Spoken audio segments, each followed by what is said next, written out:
Oh my God, 28.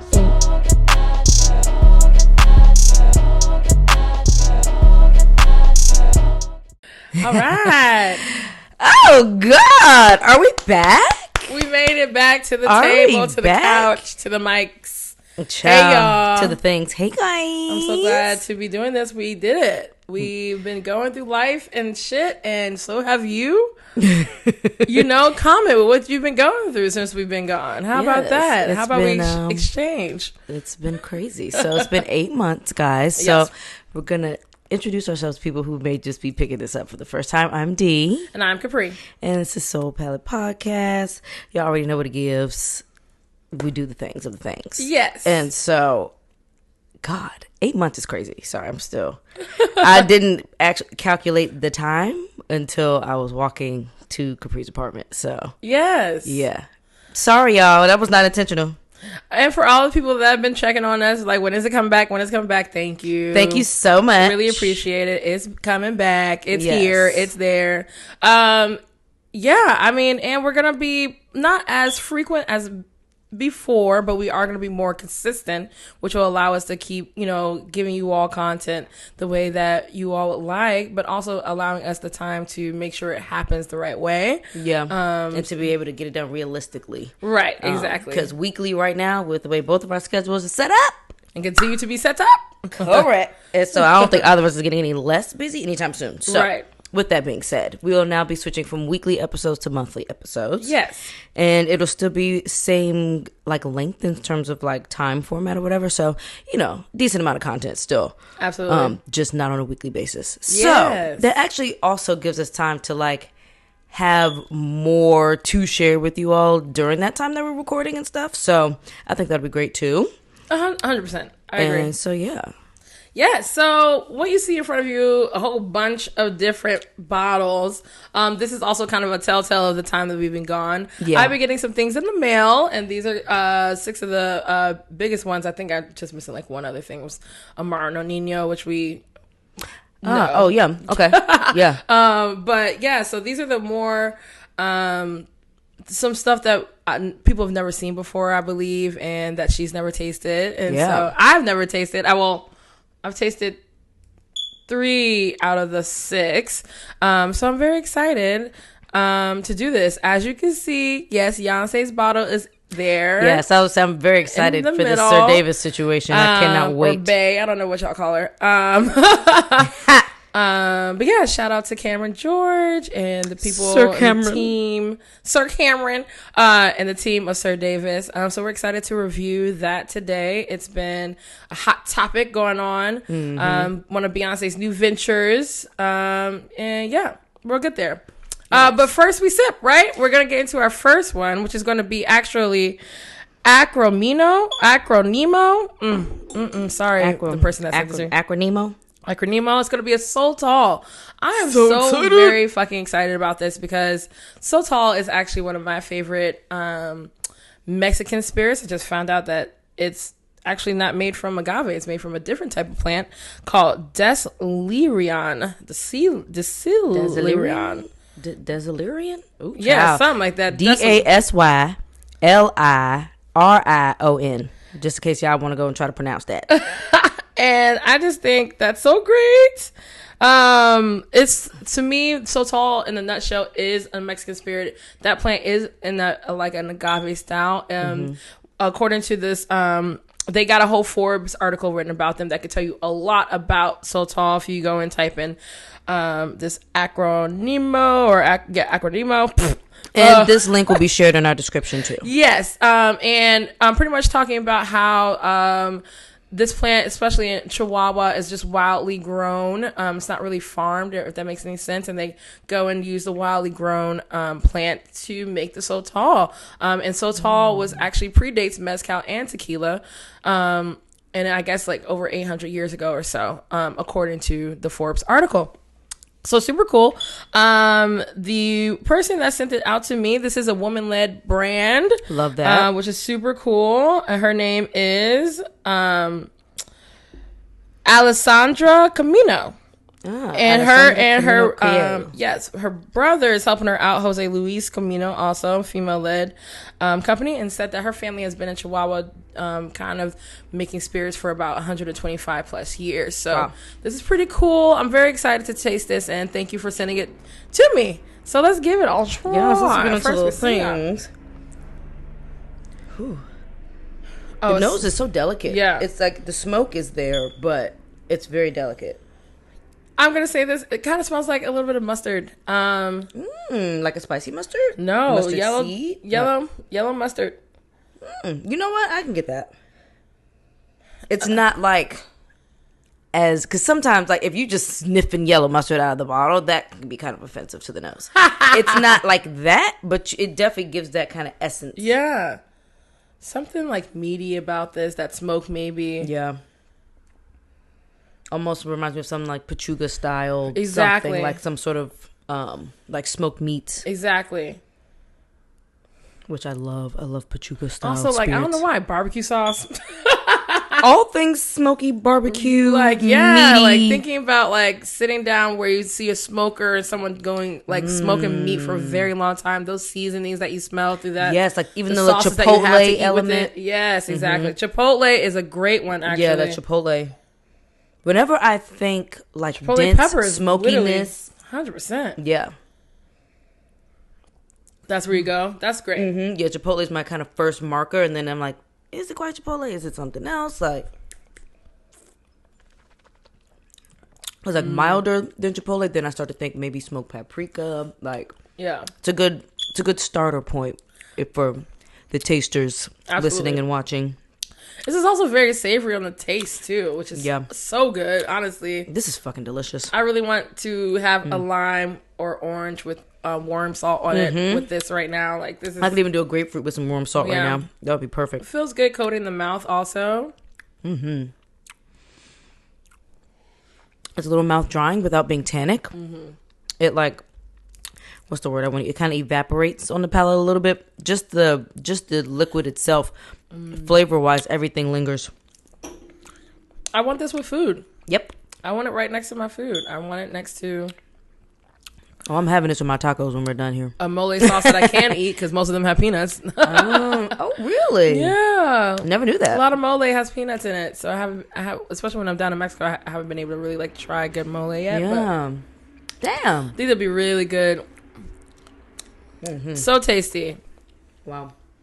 Okay, Yes. shout out to them. What's the name of this again? Acronimo. Acronimo. Acronimo. Acronimo Sotol Blanco. Yes. Period. Periana. I love that so much. I think it's so cool. Ooh, chow. Yes. All right. Acronimo. Yeah. I don't even know what that means. I'm sorry, guys. I should have looked that part up too, but here we are. It's probably, I don't know, acronym. I don't know. Not acronym. Meaning of acronym. Not, or that's made the first. No, that's acronym, not acronimo. Oh my God. Maybe I should have put translation for acronimo because the goddamn English dictionary is just trying to make it acronym. Yes, let's use Google Translate. Yeah, but while I'm what Google translating, what you been up to, Pri? Because we got 8 months of catching up with the peoples to do. I mean, my memory don't go back that far, but your memory don't go back to 8 months ago. what was it? What month was that? That was February. Our last episode was with Clyde in February. Oh, okay. Wow. Right. That was right before my birthday then. Yeah. Yeah, right. But you did what? New Orleans this year for your Yeah, birthday? I did New Orleans for my birthday. I did Mardi Gras for the first time, so that was great. Or was it when I came back from Mardi Gras? I don't know. Y'all It was like the 6th or something like that. Like it was. Okay, so it was before I went to It was before your birthday. But yeah, I mean, that was amazing. That is the literal definition. It is. It's an acronym. Yeah. Oh, wow. Let's go. I typed it in Spanish and it translates to acronym. What did I say? That's crazy. Sometimes you can guess with these Spanish words and kind of figure it out. It's when you read them. Right. When you really breaking it down. Can't tell you. Correct. I'll just be like, okay. That's so crazy. But yeah, nice. Okay, I wonder why it's called acronym. Because, I wonder why. Questions that now need answers. Yeah. But we'll see. Acronimo spirits, and I think they're going to be making more than just the Sotol, so we'll see. Right. I don't know. Because acronym means just like shortening. Yeah, with letters. Right. So. Like TTYL is an acronym for talk to you later. Right. I don't think they put any letters on the bottle, but. God. Yeah, now I want to know. Acronimo. Mm-hmm. Well, I guarantee you somewhere the actual, the lady and her brother got a description somewhere of why it's called Acronimo. Yeah. We probably just need to go to the website. For sure. Also, the variety of the Sotol plant in this. Ooh, yeah. Sotol 100% Puro. Mm-hmm. It's going to be Dasylirion Willeri. Mm-hmm. And then also Dasylirion Cedrosanum. Oh. Cedrosanum. So, you know what, low key, some Spanish speakers. I might be getting into some Dasylirion spirits. Try to figure out, maybe I'll be the Sotol person since all y'all mezcal people. What you mean, be the Sotol person, like in terms of what? Like, getting into, like, the types of Sotol plants all that. You're like deep diving. Yeah, I'm a deep dive. Do a little deep dive. Though Grayson is also a Sotol man. Shout out to Grayson. Oh, really? Hey, buddy. Yeah. It's a beautiful bottle. So since then, birthday, I've been able to travel quite a bit. I don't know. I guess I had only gone to South Africa and Mexico. Well, no, I hadn't even gone to South Africa yet. I think I only went to Mexico before my birthday. Mm-hmm. Or was South Africa in January? That was just February. Anyways, y'all, I went to South Africa this year. I've been to Peru, which was amazing. I've gone to Japan. Oh, yes. You've been I've been to Paris. I've been to south of France in the countryside, which is amazing. That was amazing. Honestly, my favorite was probably still Peru. Like, we did the sand dunes, and that was amazing. I was on shrooms and cried because the sunset was so beautiful, and just like thinking about how my life has gotten to this point of traveling just because of what I do. So I was very grateful sitting in those sand dunes. And it was after I watched the new dune, so I'm like, Assalamu alaikum, and all that shit, you know. So it's really great. And then, you know, we've had a great year in terms of presents for Chocolate City's Best at Tales of the Cocktail this year. Yes, that was great. Yeah, there's amazing events that we put together, and I think just the feeling of community while down there was great. I was working so much. I was working every day while I was down there. We be working, honey. I was waking up at like 9, 8, 7 sometimes, going to sleep not going at to bed till like 5. Just acting crazy. Lost my voice midway through the week. If you see with my panels Instagram, to spare, with panels still have to go. I don't know. I still was pushing out a voice of somehow making it work. One bartender of the year this year, period, which was great. Which is my second year. So Liqueur.com last year, Tales of the Cocktail this year. Also, shout out to Allegory, won Best U.S. Hotel Bar, which was amazing. Yeah, I mean, it's been great. We also just won these awards from something called the Pinnacle Review or something like that. I've heard of that, the Pinnacle Review. Supposedly, they're supposed to be the Michelin of bars. Pinnacle. Then why are we just now hearing about them? Who knows? Pinnacle Review. I don't know if I know how to spell Pinnacle. I thought that's so good. Probably gonna finish. Pinnacle, I think. Pinnacle Review. Child, look. This is why we need somebody on the side Googling this shit for us. Well, yes. Once we have a producer, this will all work out. Yeah, I don't know. Pinnacle. I don't know. Pinnacle something. Let me go look at the Instagram. Make more sense. Shouts out to anybody looking to produce some podcasts. Yeah. Come holla at us. The Pinnacle Guide. Sorry. The Pinnacle Guide. Yeah. Like the Michelin Guide. I'm going to follow them now. But pretty much, you know, you get 2 pin, 1 pin, 2 pin, 3 pins. Mm-hmm. We got 2 pins, meaning it was outstanding. 3 pins means exceptional. Supposedly very minimal. Lioness is the first one that's gotten a 3 pin out of London, UK. So having 2 pins to start off is pretty dope. Let's see if they have to know their criteria. Yeah, we have Outless out of Singapore. We have Bitter and Twisted out of Phoenix. Nipper Kin out of London. Well, I'm going to London soon, so maybe I'll try to figure that out. Go see that. Origin Bar at Shangri-La in Singapore. Okay. Panda and Sons, Edinburgh. Paradiso in Barcelona. Pretty decent, sorry, in Louisville. I feel like I've been to Pretty Decent. I'm trying to think. Selva and Oaxaca. I think I've been there. I've never been to Oaxaca so bad. I want to go to Oaxaca so bad. Selva and Oaxaca. The American Bar at Glen Eagles in what that looks like. Ultra what? UK, child. I don't know where that's at. The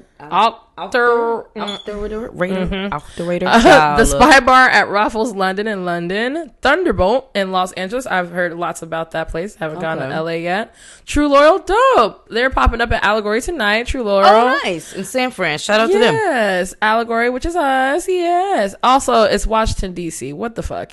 They put Washington. Child. Jesus Christ. It's District of Columbia. Get it correct. Correct. You can leave Washington out of it. Yeah, honestly. Century Grand. Oh, dope. In Phoenix. Well, found out some tea about you guys. I don't know about that. Fura, all the people that I love at fucking Century Grand are gone. So, like, as in they left? As in they left. Yeah. And one of them was pushed out unfairly. And found out about your corporate horribleness, but you know what? We won't blast you today. We'll think about it. Well, I'll find out off mic. Yes. Fura, Singapore. Okay. Which else? These are all two pins. Silverleaf in London. Silver Lion, dope. Period. DC, so 2 DC on another the list. Washington. All right, child. And then the cocktail bar at the Merchant Hotel in Belfast. So yeah, these are all the 2024 lists. So we got 2 pins, and then I'm not gonna go through the 1 pin. I just feel like it's fine. I think we're okay. We're fine. Y'all can go to the page and look at those single pins or whatever if y'all want to do that. And curated. That's nice. I'll look at this later though. Cool. So I'm very happy about this. Supposedly this is less about who you know and more about actual like service and drinks. Like and somebody's coming in. Someone's coming in and actually, I guess, might have some kind of like guide to the voting process. Supposedly, who knows? Hopefully we can keep our 2 pins moving throughout the year. And this is also something that also for people to look out for as it continues to grow. So it's really cool that we were a part of the list. I'm not sure how long this has been going. Oh, there's applications, so you can apply. So that's cool. Dope. Oh, they're launching new countries. So it's giving like this is a new guide. Like it's saying they're launching new countries now and stuff like that. So yeah, I'm very excited. And maybe it's not New Child. I don't know. Anyways, thank you, Pinnacle. And then I have a boo thing or whatever, or kind of, who knows, child. We're not going to go into that. And then, no, we're not going to go into that. We're not going to go into it. But have been learning lessons of be specific to the universe. So, like, even if you think you're specific, you need to be more specific, which we can always be more specific about that show. Remember that show I was showing you on Apple TV? I can't remember the name of it now. And they were going into those doors and he was trying to get home. And it was like all the mini of him. Did you ever finish it? What was the name? That's not Severance, is it? No, it was the one that he had created this box. Was it called the box? He created a box that he can walk in, and when they would take this drug, they have to think clearly about where they want it to be, and it will open a door to new worlds. You know what? I haven't watched that. Okay. Oh, I gotta go in and watch that because I think I was watching episodes at your house, but and I was trying to catch you up. Yes, you were. Okay, yes. That's what. Yes, no, I didn't pick it up. Oh man, okay, go watch it. But really, the basis of that is this box could take you to any types of worlds.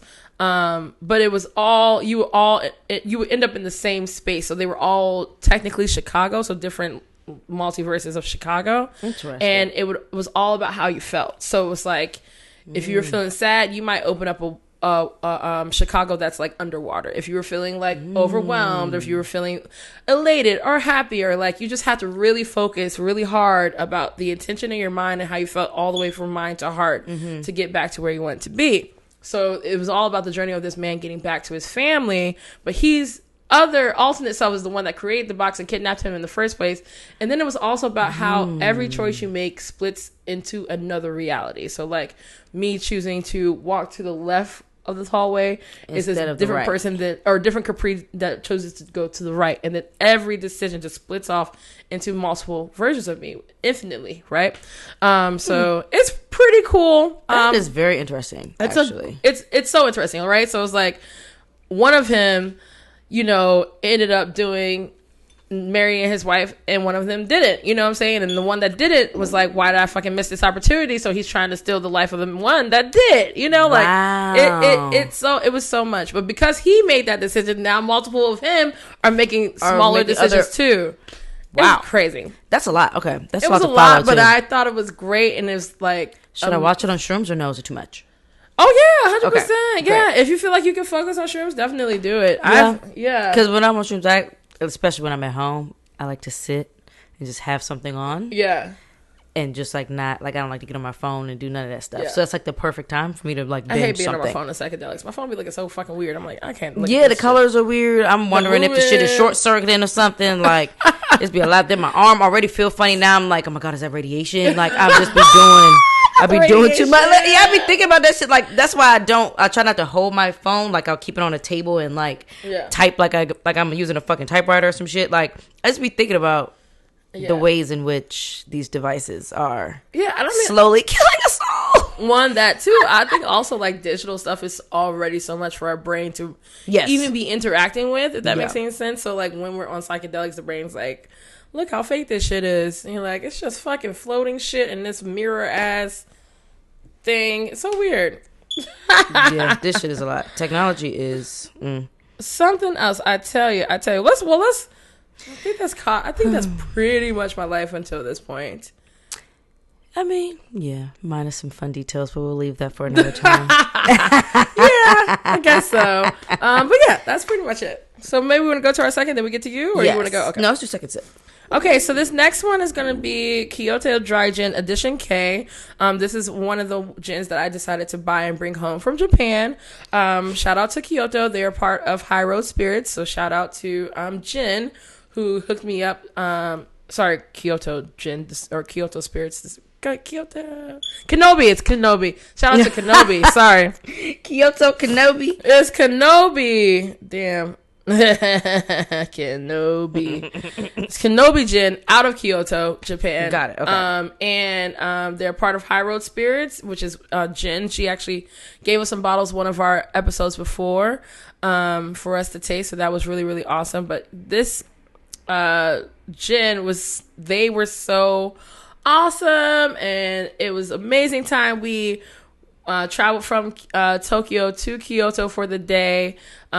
And I mean, hung over as fuck. Like, I don't even think I slept. I think I slept on a toilet. Like, that's oh my God, drunk I was. And then all I heard was banging on my door. So I was like, oh, I think I had already showered and somehow fell asleep on the toilet. I don't know. But I got dressed. We made it to our train, because the train, like the bullet trains are like, oh, they like really, like they're round trips like $300. Yeah. Okay. Or like gets you to It took us like 2 hours. It was like a 2-hour trip, but like a far distance. And yeah, so we couldn't waste the tickets, because the tickets were expensive. They weren't like cheap tickets. So we're like, no, we're not gonna miss this. And Jen had set this all up for us. And this is a distillery that doesn't take people to their facilities. They have a gin house in like downtown-ish Kyoto, so people go there to do tastings and learn about the gin, but they don't really take anyone to go actually see the still and all the different botanicals up close. So that was really, really fun. So when we came back and we went to the House of Kinobi, and this is where they showed us like all that they have 6 different macerations that they blend together to make their base Kinobi gin, which is a part of this. And then in this one, this is aged in ex-Kilcoman single malt cask, which I think is a Scotch. I'm gonna look that up. That's fun. So yeah, I'm gonna look up Kilcoman. First of all, yeah, I love it's a Scotch. Japanese gins. Yeah, so super, super dope. I should know more. There's a little more in the bottle. Let's see. Ooh. I'll tell you what, the nose is really soft. I like that. Nice. So, pioneering collaboration between Kilkamon Distillery and the Kyoto Distillery sees Kinobi Kyoto dry gin aged in bourbon barrels formerly used to mature Islay single malt Scotch. Okay, cool. So, it went from Kentucky to Scotland to Kinobi. Regularly monitored by our distilling team, the gin has been carefully matured to the point where the sweetness and peat smoke are perfectly in harmony with the original botanical blend. Great. Okay. This one, recommend enjoying in a highball or in a smoky martini. I like the idea of a smoky martini. That sounds delicious. I have been having a lot of fun with dirty martinis lately at home. Nice. Like just playing around with my brines and stuff. Yeah. I've been doing a split base of olive brine, pickle brine, and pickled jalapeno brine. What? So for my martinis at home, I'll do 3/4 of brine and like a splash of vermouth, and then like 2 ounces ish gin. Yeah. And so I've been doing 1/4 ounce each of my 3 brines. Nice. As my filthiness in the martini, and it's been so good. I'm kind of obsessed with some feta stuffed olives. Okay, the feta stuff for me. Don't give these people no ideas. No bars don't have feta stuff. Okay, you can go to Trader Joe's and get your own feta stuff olives. I prefaced with I make this at home. Okay, I didn't say I was going to Allegory. Please don't go in there asking that lady for no feta stuff olives. Don't ask nobody is what I'm saying. Don't go anywhere and ask anybody for feta stuff olives. Bars do. Have Not feta everything stuff? is blue cheese. I've never seen a feta stuff olive. Okay, I may not have seen it at a bar. I don't even think I've been people to a do bar blue that's cheese had anymore. some elaborate olives now. Yeah. But that's because they have whatever it is. They're doing like a big emphasis on the martinis there or whatever. And so Right. then they playing around with olives. Right. If you're going to a bar where they getting real funky with it with their martinis, then okay, go ask. It ain't gonna hurt. Worst they can say is no. Or look at you crazy. Oh, look at you crazy. Who knows? You know. But I mean, worse things have happened. So Exactly. who am I to tell y'all how to curate your good time? Oh, it smells great. Yes, this nose is beautiful. I mean, it just gives trees, outdoors, woods, pine. All that. Even like, it's gonna sound weird. Like, there's a certain crispness that like, Green tea. yeah, and like, I guess back to what you were saying, it's like the crisp air like blowing through trees, like type of vibe, Yeah, just nice and woodsy. and soft. It's nice to have both. Because sometimes woodsy can be a little too pungent, especially with gins, because if there's a heavy emphasis on that juniper, Right. immediately you just smell pine needles. Exactly. And this is definitely not that. A little lemon oil. Lemon oil, even lemon pith, Yeah. like the white part. Oh my God, the palate. Yes.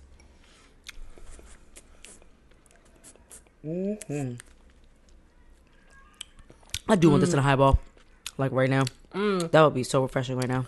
They're correct about the blend between the peat and the like botanicals. Yeah. Like, the peat comes right at the end. It would be Yes. amazing in a highball because it just kind of reminds you of like a Japanese whiskey, Scotch whiskey, and that really bubbly refreshingness at the top, like soda water, and then like a nice Yes. lemon zest, like Yes.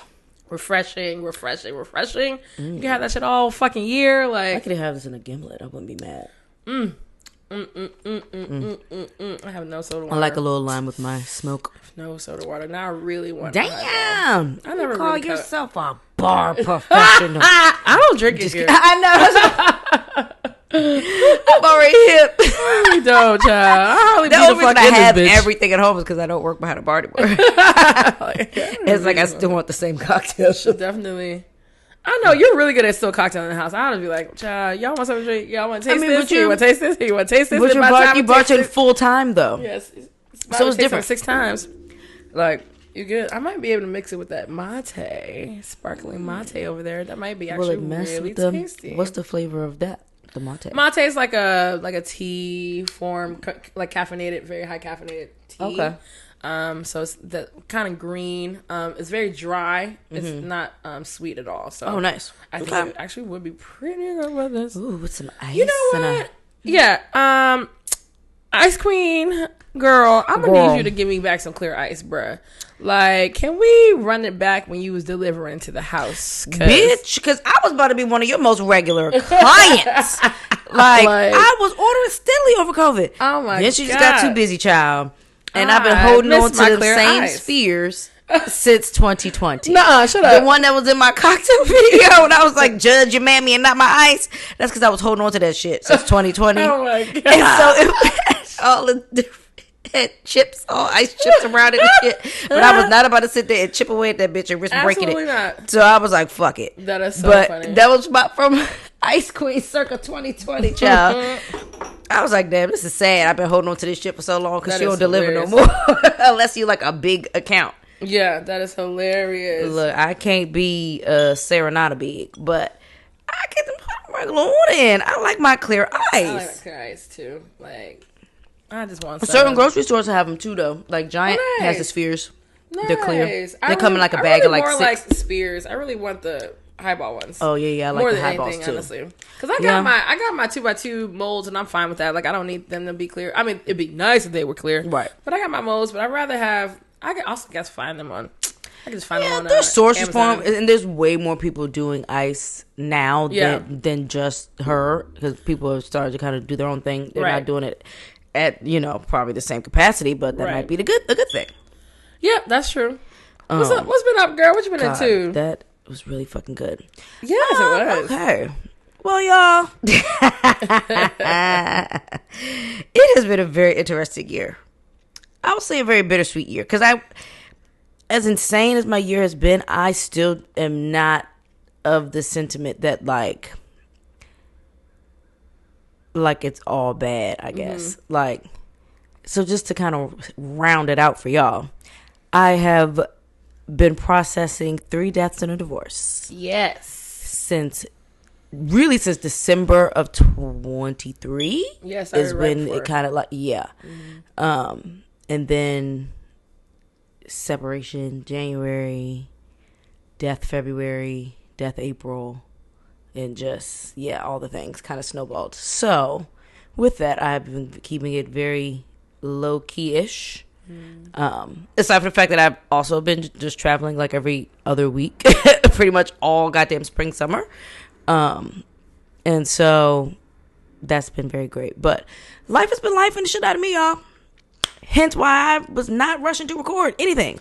Because it was just not making no sense. I had to sell a house, move houses, all the things. All the things. And in the midst of that, still managing to travel. Now, I didn't do any international travel this year, but I was bouncing around these motherfucking United States 100%. every week. And that has actually been fun. Yeah. I've been enjoying my little domestic travel. Yes. That has been great. I'm definitely getting back outside internationally 2025. So not playing no games about that next year. But yeah, this is actually my first year doing my birthday like here. This is because I've done domestic for my birthday, but this is my first time doing my birthday here in DC. Yes, actually. So but yeah, that has been just the quick cliff notes of what's been taking over the majority of my year this year, and what has been my contribution to being pulled away from recording.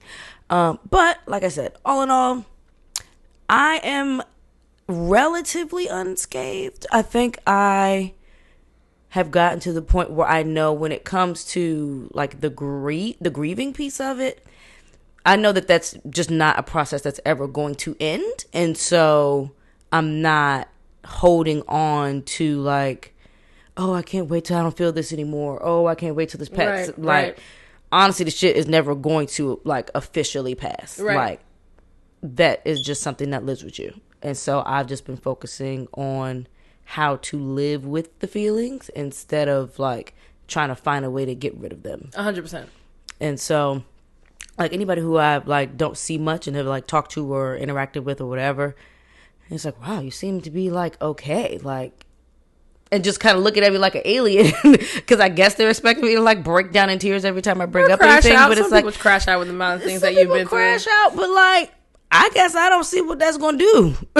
Like one, that too. You also have like so many beautiful things blossoming in terms of like career and path forward and clarity about what you want to do and like how you want to move with your own brand, with Sealbox, these things right there, like having something to feed creativity and beauty and joy while all these other things is what life is about, right? Yeah, that's very, very true. And I like one thing that tragedy would definitely show you is who's for you and who's not.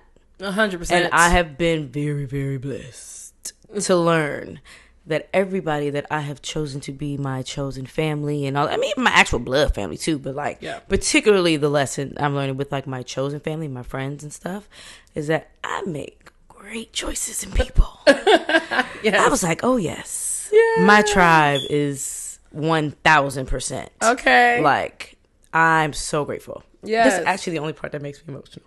Oh. Well, we love you, girl. We love the fuck out of you. I love y'all down. We love the fuck out of you, and I've definitely learned y'all don't play by me. Not at all. Which is one of my love languages. You cannot play by me. Okay.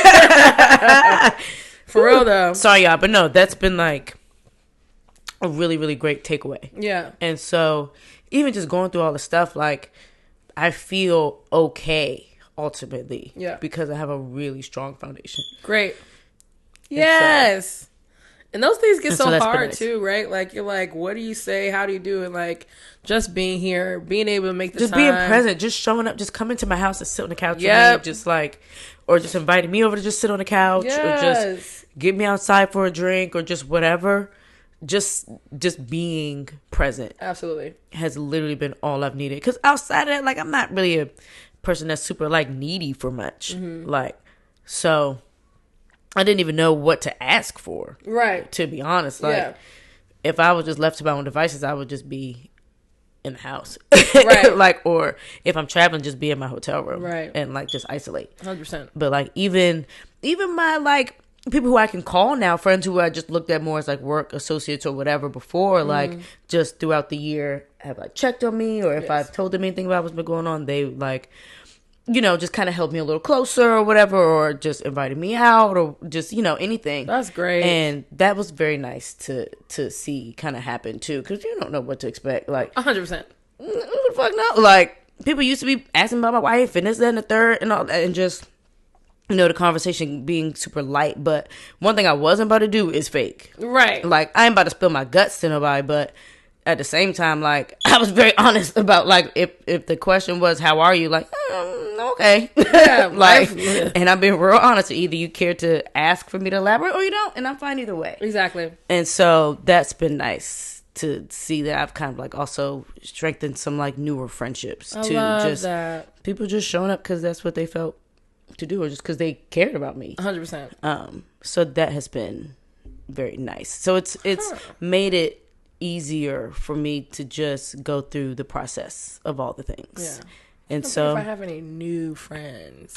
Yeah, have you made any new friends recently? I don't know. Like because it's easy to put someone in the associates category, but like friend is a different thing. Like, have you bonded more with anybody over like your travels? Because you've done a lot of work travel too, so you've come across some of the same people you already kind of intermingle with in the industry, but don't necessarily kick it with. Yeah, you know. Definitely think I felt like I gotten closer to like Aleka this year a bit. Me too. To Princess. One of my favorite ones this year was me and Aleka getting closer. Hey girl. Hey girl. Love me some you. Girl, yes. I love you. And if you travel nearby soon, let us know. Yes. Princess and Greg Long, like we've been, I mean, because we work so much together, but now even if we're not working so much, because I travel a lot now, we're still talking. We're still trying to figure out, like, me and Princess about to do a pop-up in London. I got me and Greg, shout out. Wow. Thought we weren't going to be able to make a pop-up happen.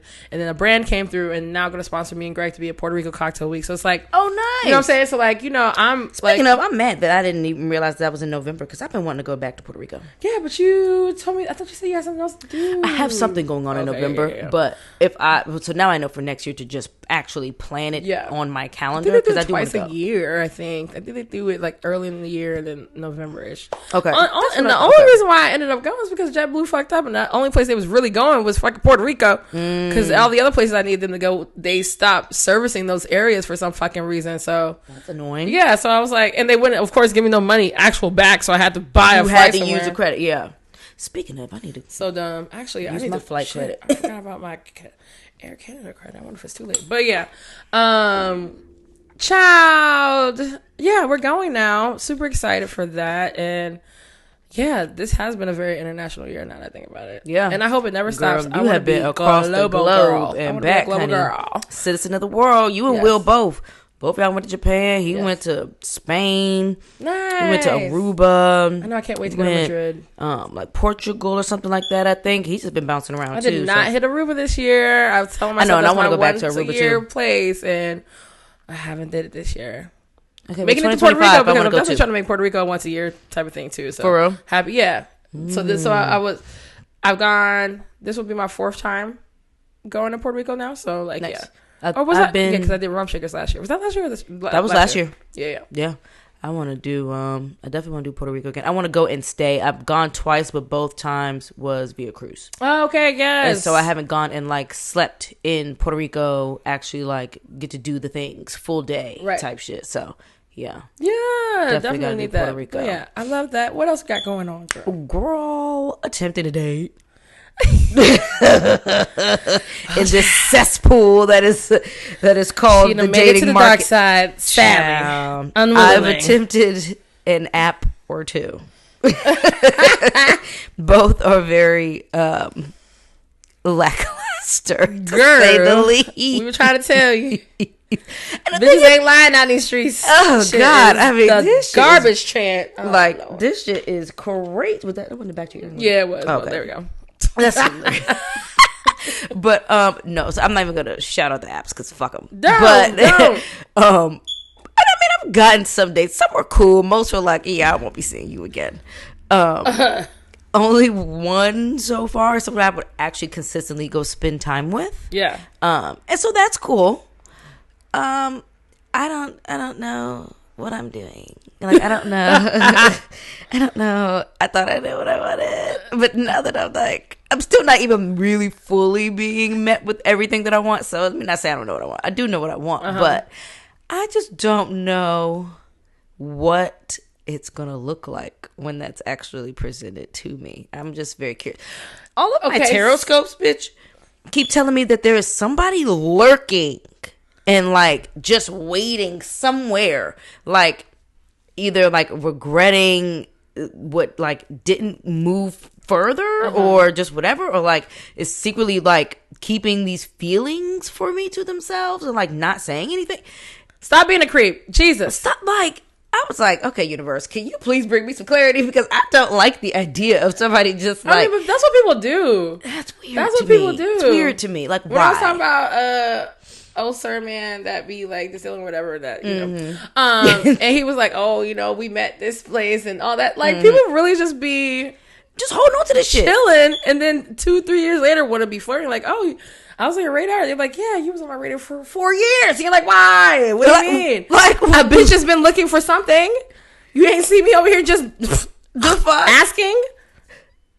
No, of course they don't. Right. No, they don't. And that's the problem. But yeah, it's very weird. So like, well, hopefully if you're lurking and also listening to the podcast, how about don't be weird and just say something. Stop creeping. Say something. Don't be weird. We are people that can take just come to the front. Okay. Just be direct. Be direct. I'm a very direct girl. Yeah. And I'm honestly tired of having to be so fucking direct, to be perfectly honest. I'm tired. But it's cool.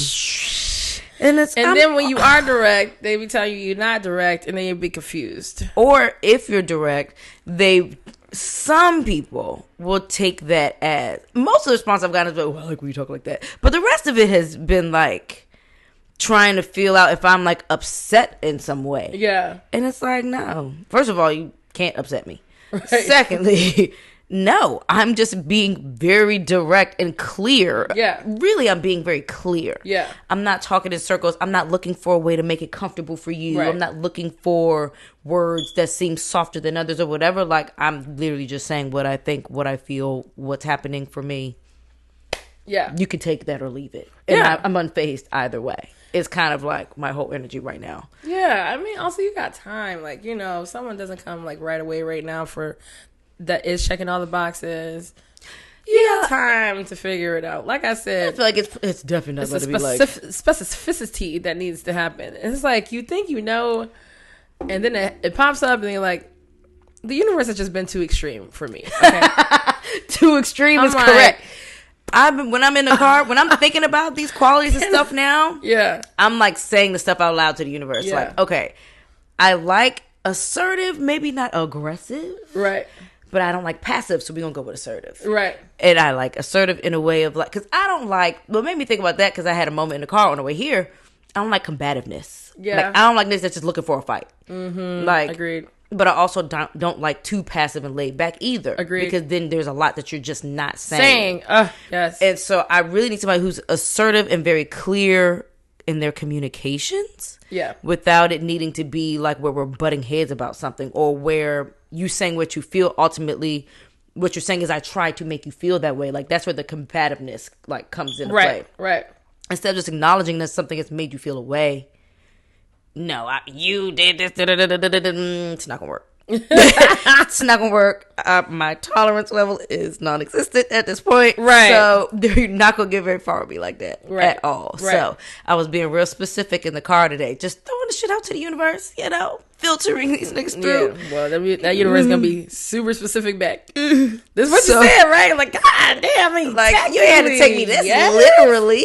This also got a lot of other shit that I didn't ask for. So what are we talking about? Right. And it's like we can't build a bear. I'm trying to with the universe. I'm trying to universe build a bear. Like shit. I'm trying to combine what I want with what the universe knows I need. Right. And let's find the middle. We'll see, child. So, child, we'll see. I thought that I was potentially going to be into like someone older or whatever. Then I had a little like glimpse of what it may be like to date someone older. I mean, just a glimpse, because everyone's different. But he was just like, he was a bit too slowed down. Like, I'm a homebody and all, but too slowed down. Like, I don't want to talk every day about you trimming orchids and shit. Like, that's not the vibes. So yeah, I gotta be real specific. But I'm also very okay with someone in my age group though, as long as, because millennials, we get to the coin now. Career and money part is not necessarily an issue with our age group. Right. Like, we were kind of forced to jump out there. So I'm not worried about that part. It's the emotional maturity part, the emotional regulation of it all. And then the social media piece of it all, and the like dependence on the internet and the ability to just be swayed by what's popular or just what's done or whatever online. That part is like ill. Yeah. It's so millennial view. Like, gross. I haven't had much of that, which is really nice. So I'm coming across that with the app shit. It's just like, and you women's that shit. The ones who listen to the toxic podcasts and the fucking, just that whole brand of nigga is very rampant on the apps. And it's like, and they're also the same that want to small talk you to death. But then if you don't play into the small talk every day, the WYDs and the good morning beautiful, how's your day going at 11 a.m. Sir, good morning, how's your day going at 11 a.m. You're not getting a response. That was the laziest thing you could have ever said to me, because why the fuck you ask me how my day is going? It's not even noon. You don't know that I'm up at 5:30. So for all you know, I could have just rolled out of bed. Right. That's how my day's going. Like, I don't like that shit. The day just started. Yeah, the day just started. And I've had to tell that to a couple people. And I was lying to one of them, because I really was up since 5. But I was like, you know what? Just because this shit is so dumb, I'm going to make you feel dumb. I was like, well, still pretty early, but so far so good. And that's still me being nice. Yeah. And they're like, oh yeah, I guess you're right. Yeah, it's like they don't know what else to say. But that's the problem. Right. Then don't date. If you can't converse, don't date. I'm sorry. I mean, honestly. Like, you've got to be able to talk about something of substance. Something. Anything. And it can be random. It doesn't, like, you don't have to know me deeply to get to know me. Agreed. And asking me how my day's going is not a way to get to know me. Yeah. Because it's small talk, and I'm going to treat it like small talk. The same with the good morning, good afternoon, good night.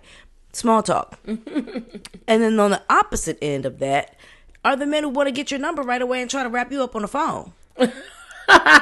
which makes my skin itch. Because I'm like, what are they talking about? I don't know. I'm not getting on the phone with these niggas, so I can't tell you. I was like, you don't know me from a can of paint. You think I'm supposed to be getting on the phone with you?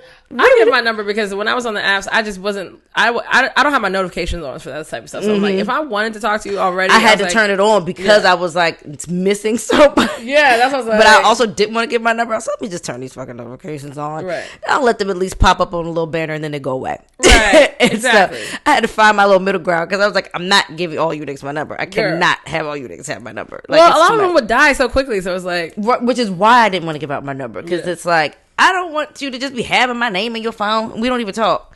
Like, no, for what? You shouldn't even have the privilege of being able to reach out to me again. Yeah, I was like, no, this is not going to work. Then I started to give people my Google Voice number. Yeah. That's like a little extra filtration. So if it dies off, okay, you got my Google Voice. It's fine. I'm not worried about it. You don't have my actual phone number. Like, so. Bro, I'm going to give my number out, like, whatever. There's one guy I pulled up with the dude that I'm gonna talk to, and we went to the liquor store. I was like, okay, I'm gonna go inside real quick, grab something real quick. Get in there. This one dude was like, what's up? How you doing? I'm like, I'm good, whatever, you know. He's like, damn, you looking beautiful, whatever. He's like, you know what? I got your drink. So he bought my bottles and shit. He's like, nice. Can I get your number? I was like, yeah.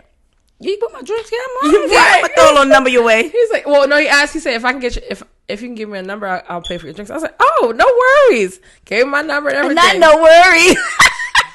He's like, all right, I'm gonna hit you up. Okay, cool, bye. I don't think I'm not sure. He might have hit me up. I didn't know who he is. I don't remember his name. You didn't have his number saved. No so clue. That's fucking hilarious. And people just ask for your number and not even use it. Yeah, exactly. So that's what I'm like. And the block is so easy. I could block a caller anytime. 1,000%. I've had to block a couple people. Fuck it. Because they like were weird. Like this one dude, I had to block him because he was texting me relatively regularly or whatever, but was like just real dry. Like every response was dry. It was like 2-3 words, but he's like steady texting me. So I'm like, do you want to actually have a conversation or don't you? Because you're giving me these very conversation ending responses. Right. And I'm not the type that I'm not gonna be pulling teeth to get you to actually express. Right. And so if he gives me a like dry response or there's nothing I can really say back to it, I just leave the conversation where it's at. 100%. And he'll like pick it back up or whatever like a day or two later. And one time he messaged me and was like, he said like good morning or something like that, and was like, you must think I'm boring, LOL. I was like, I don't know if boring is the word, but you don't really give an indication you're interested in any real conversation, so right. I just don't engage. Right. And I left it at that. Like, do you think your one word response is a conversation? It's supposed to be enticing? Yeah. Like, I'm not carrying the conversation. So, and the reason I'm so adamant about it is because I found myself doing that before, where like, because I'm a naturally inquisitive person and I'm a conversationalist, I know how to have conversation. Yeah. And I'll ask questions and whatever. But if you're not doing that, I'm just not, no. Right. I'm letting the men be men and lead. And if you lead me down a dry path, you're going to be left there alone. Period. And that's just how I'm going. And so he was like, I mean, how can we have a real conversation? I mean, I just don't be liking a text like that. And da-da-da. It's like, okay. So this is the most you've typed the entire time. Texting me. Correct. Because I'm not getting on the phone to talk to a person if we don't have a rapport already. Right. Because I already don't. Most will say that they're still not saying nothing on the phone. On the phone. That's my point. We don't have a rapport already. Right. So I can trust getting on the phone with you if we already have engaging conversations via text or even audio messages. I like audio messages as a nice little transitional whatever. I'm into all that. You're not just jumping on the phone with me, though, just wrapping up my motherfucking time. My personal time that I even have to be on the phone with somebody, I'm not spending it on the phone with you. Right. That's my time to be in peace. Yeah. And so he had this little attitude kind of response or whatever. I left it. Then he follows up like a day or two later with a text or whatever. And I forgot how the conversation was. You know what it was? He said something. And I think he had attempted to like reach out to me to actually set up like a date or something like that. But at that point I wrote him off. Yeah, 100%. And so I was like, really? Like my response was like, really? I'm surprised that you're even hitting me up right now. And he was like, what you mean? I was like, Well, the way it was the next day, because I was like, the way you spoke to me yesterday, conversation was pretty much done for me. Yeah. Assumed it was done for you. And so he was like, nah, I just wasn't about to be going back and forth, and I had to work, and da-da-da. I was like, oh, well, not sure why you thought there would be any back and forth, because it was never going to be that. Like, it's called a conversation when one exchanges words with another. I don't know where it would have become a back and forth, because I don't go back and forth with nobody I'm not fucking. I just don't do it. I don't do it, because a back and forth means there's some feelings behind it. We going back and forth. Yeah, that's true. Me having a conversation is a different thing. Right. And so I was like, oh, I don't know where you got that from, but no. Absolutely It not. looks like we just have very different communication styles, and that's perfectly fine. Right. Wish you the best. And I blocked him. Yeah. I left it alone. Period. I'm not doing this with you. Yeah. I'm not doing it. Not going down the rabbit hole. Well, talking about Tinder dates and Tinder conversations, stuff like that, there was a person online making songs out of bad Tinder conversations, and I'm going to play you my favorite one. Oh, I love it. Okay. Kind of dog is that? This one was so bad. One of the hip ones, real specific answer. Actually, just a quiet star that was obsessed with me. Well, you're realistically, if I could no memory, but what's your next move? How useful is that info really?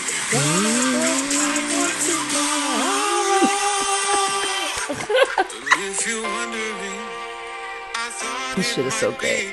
The same breed as my dead dog. Hope you feel bad now. Nope. Not really. Hope it got hit by a car. Just like that shit. I know it by heart now because I can't get it out of my head. And so I keep at the end of the night, I've been watching it like 5 times a night. What kind of dog is that? One of the yip yap ones. One of them yip yap ones. Real specific answer. I know the whole thing. That is fucking so good. Hilarious. I need to follow him because that's actually great. Bruh. That's actually hilarious. Really so funny. Like, what are we talking about? Like, ooh, there's another one. This one's short. This is short. Oh, shit. That gin is so good, y'all. Wait, sometimes. Oh, what's the tea? Okay, here. There we go. Do you sound correct? Do you smoke? Do you smoke crack? Do not. This wig he chose for the girls hilarious. Things I'm looking for. Oh my god. My girl. Oh no. Can you imagine me, please? Okay. Can you imagine me, please? Oh my god, we're definitely sharing these. We're definitely sharing these links. We just go share a link to his page. How about that? That is so funny. Then there's another one where do you smoke crack? That's a new one. I do not. Can you unmatch me, please? Oh, so you're on here looking for people that for women who smoke crack. Got it. That's very wild though. Like, it don't matter if you're a man or woman, but you're on a dating app casually asking people if they smoke crack as if it's the 80s and crack is like the thing to do anymore. Like, okay, asking somebody, do they do a little sniff? Okay, that's a little less alarming. That just means you like to party. But do you smoke crack means you have a real problem. Yeah. No. Like, smoking crack is not some shit you casually do. What kind of dog is that? A yip yap one that smokes crack. Okay, y'all. So we're moving on to Beyonce's Whiskey, Sir Davis. Sir Davis. Okay. Yes. What's the deets on this? Like, so okay, it might be actually on the back of the bottle. Okay, but what I have known from talking to some of the people that created Cameron George specifically, I believe it's a high barley NGP rye whiskey. Rye. Yes, Finished in sherry cask. Yes, but high barley in the mash. So I like that. Okay. So what's the barley content? Malted barley. Oh, I don't know exactly. Ooh. I don't think they have numbers. Cameron, tell us the mash. We know you know. I think they're keeping it proprietary. I think that they. I don't think tell us the mash. We won't tell anybody. Right. I believe they MGP cannot make something like this for anyone else. Oh yeah, of course not. For a certain amount of years of or course so. Not. So. Yeah, so that's what we got going. Shout out to MGP for getting that one. That's cool. Yeah. I mean, they are like the biggest contract distiller out here right now, I think. So, Barstown coming for that spot, though. First of all, y'all gotta see the faces he's making as the girl. No, in you the do have like, to make. You have to watch the video. Okay. Like, yeah, she's like, what? Don't mind if I do unmatch you. And there's one that he does where this girl, this guy was like, oh, you seem really chill. And the girl was like, yeah, like, so do you. Like, so, like, what do you do for work? And he's like, that's why I don't fucking come on these apps. He, like, freaks out. Because she asked what he did for work? Yes, I'll play it for you after this. I try to avoid hilarious. That. I actually have okay, so yes, let's do this first because then we always get off topic about Okay, so MGP cherries, rye, berries, high malted content, and sherry cast. Yeah, definitely a lot of berry. Also, like almost want to kind of say like berries and cream. Berries and cream. There's a creaminess. Yeah, for sure. There's like that you can tell that there's more barley in this. Like you can almost smell the barley. Yeah.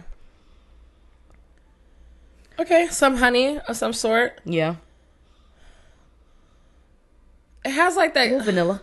Yeah. So I tell people all the time, for me, a quintessential like American whiskey, especially like a bourbon or a rye, always has this glue smell to it. I'm not really sure what that is. Like Elmer's glue? Yeah, like and it's white, so many different things. Like glue. Maker's Mark smells like it like that to me. Woodford Reserve smells like that to me. Like these kind of like just like this is what people probably count as American like whiskey styles.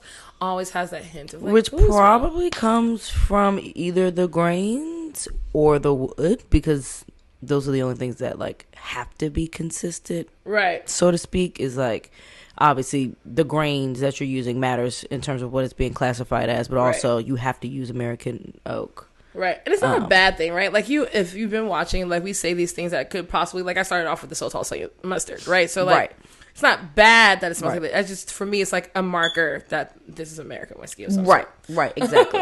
Exactly. Okay, yeah. Maybe some kind of like corn pops feel. I don't know if there's corn in this at all. Well, probably not. But right. For some reason. That first sip was nice. All right, here we go. Ooh. Threw me off for a second. I didn't have any expectations for this whiskey. I have to like remove all of my pessimism with celebrity brands in advance because I tend to go in expecting to be unimpressed. Not too shabby. No, not shabby at all. I love that chocolatey coffee note. Yeah. Some pepper. The fruitiness. Maybe sherry's coming kind of through. It's coming through with this. Like I was going to say, I feel like this is gonna more so come through in like that kind of coffee essence, maybe some nuttiness. Definitely not fruity on the palate like it is on the nose. Like that berries and cream is not happening on the palate. It's got your caramel. Kind of a black pepper thing happening. Even some of that like raw honey, like honeycomb. Yeah. Kind of earthy, kind of floral, but light. Yeah. I mean, it's nice. It's easy to drink for sure. That couple that you sent me that was reviewing this, I don't know why their faces were so scrunched up. No, I don't know. Well, I just don't think they were really. They're not whiskey drinkers. I just don't believe people who really say I'm a whiskey person because they only know four. They know Jack. They know Jameson. They might know Woodford. They think they're really fancy when they got some Woodford child. If they call out a little Buffalo Trace, a little Blantons, ooh, don't mess with them. Yeah. Child, please. No, we also we've had allowed this to kind of sit and have kind of open up. Yeah, also. It has that time to aerate. So who knows how long they might have had that. That does to me make a difference for sure, and spirits in general.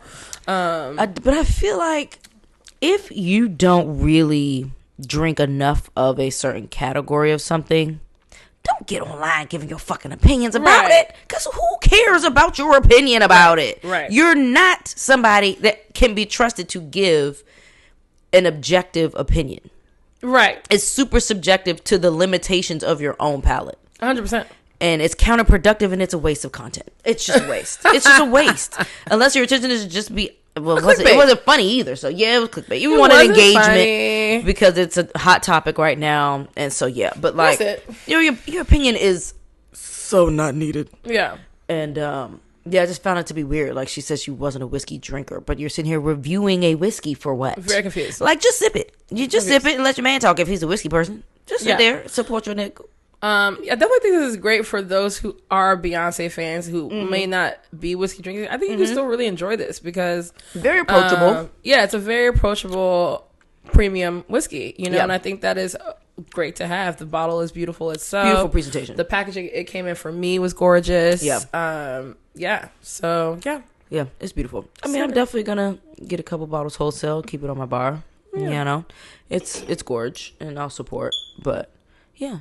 If you're not whiskey drinkers, stop reviewing whiskey. That's all I got to say to the people. Yes, buttery palate too, buttery texture on the palate too. The nose is very exciting. Yeah, it is, and then the palate is very like approachable, for lack of a better word. That's the word I got for it. Approachable. It's good. It's solid. I would use it in cocktails for sure. Now, if I was paying retail for it, I would not use it in cocktails. Well, that's not true, because I don't believe it just because something is expensive that you shouldn't use it in cocktails. So I take that back. It's good. I'm not gonna lie, I would not pay for this. I don't pay for whiskey in general. Right. I'm personally not going to the store to grab this. No. And that's not because it's not good. It's good, as you all saw. I just don't pay for shit. I personally wouldn't pay 110 for this particular one. No. With the amount of whiskey that I drink at that specific price point. Compared to this one, it's just not one that I'm jumping to go to the store to get. 100%. But I understand for people who this matters to, like in a different way. Because I'm a Beyonce fan, but for me, this is another celebrity brand. Yeah. And as a celebrity brand, it's better than some of the other whiskeys that I've had. 100%. So... Here for that. Here. Shouts out to you, Sir Davis team. Yeah. Wee. Cheers to that. Do we want to quickly go into the second one? Since another whiskey, or we want to go? Or I guess we ain't got no rush. Yeah. I guess we really don't. What time is it? Oh no, we good. You want to do with it or not, and then go into the next whiskey? Yeah, let's go with it now. With it or not. Okay, so this was actually just a random thing that we were talking about about a week or so ago, I think. Yeah, about a week ago. Talking about the tipped.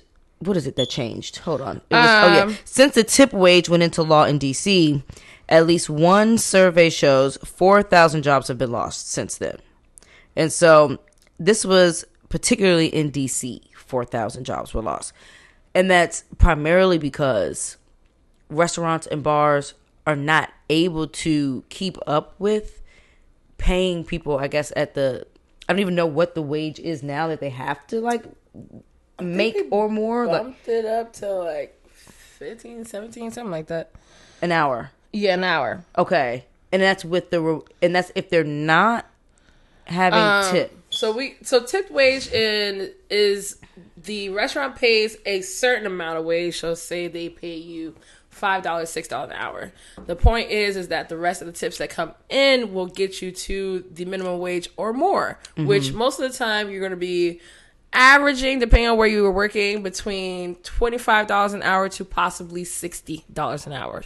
And that depends on how busy you are and stuff like that. But if there's any case that for some reason, when all your tips come in and all your wages come in and your tips do not add to your hours being the minimum wage, which is $17 an hour, the restaurant will pay you to make sure that you're at least making that $17 an hour.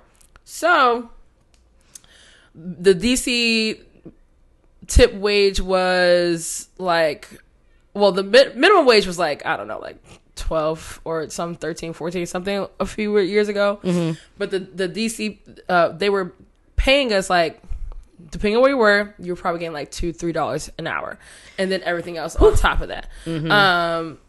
For places like hotels and other newer places that are being opened by like industry people and stuff like that, you're probably making like, I'm making $12 an hour plus my tips. So, or $12.50 or something like that. I think plus when I tips. was working at the hotel, and that was 2016. I think I was at 11 an hour plus tips, and that was considered great because I was in Georgetown.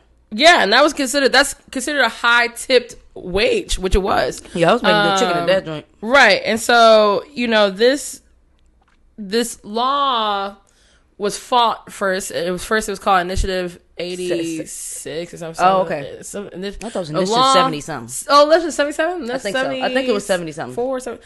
I can't remember. It was a 76, while ago. 74, something like that. And the industry fought against this because one, we know that the forcing of a higher amount of money into our wages from a business structure that does not have that already built into it can either crash and lay us off, crash or make you all pay more for the food that you're getting, right? Or literally put the restaurant out of business. And the biggest concern was, well, why can't the why is this business structure like this if why can't the employees pay the right wage? Like, we don't understand, like this, and then it came out that tipping is very closely linked with slavery, and it's an open door for sexual harassment and all these different, and racism and all these different things started to try to put itself in this way onto why we need to be making not $2 an hour but $17 an hour. But they didn't say if that was $17 an hour plus our tips. They just wanted us to be making a minimum wage from the business and not from the people coming in. So biggest things about that is that no matter what situation, there always will still be a power dynamic between guest and server. Those power dynamics will always foster an environment for people to sexually harass and be racist or some kind of to you. Right. Because of that power dynamic, no matter what, you still have to service the guests and make sure the guests they still have to pay. So there's a power thing there. That's where that works out. That will always be with food and drinks. Like, it just will be. Another thing is that there was no guarantee for people. It was for them to, like, people that aren't in this industry thought it was like, oh, finally, we won't have to tip because finally the business. That's what I was going to say. Yeah. That's the part that's the caveat that I think people kind of disregarded too.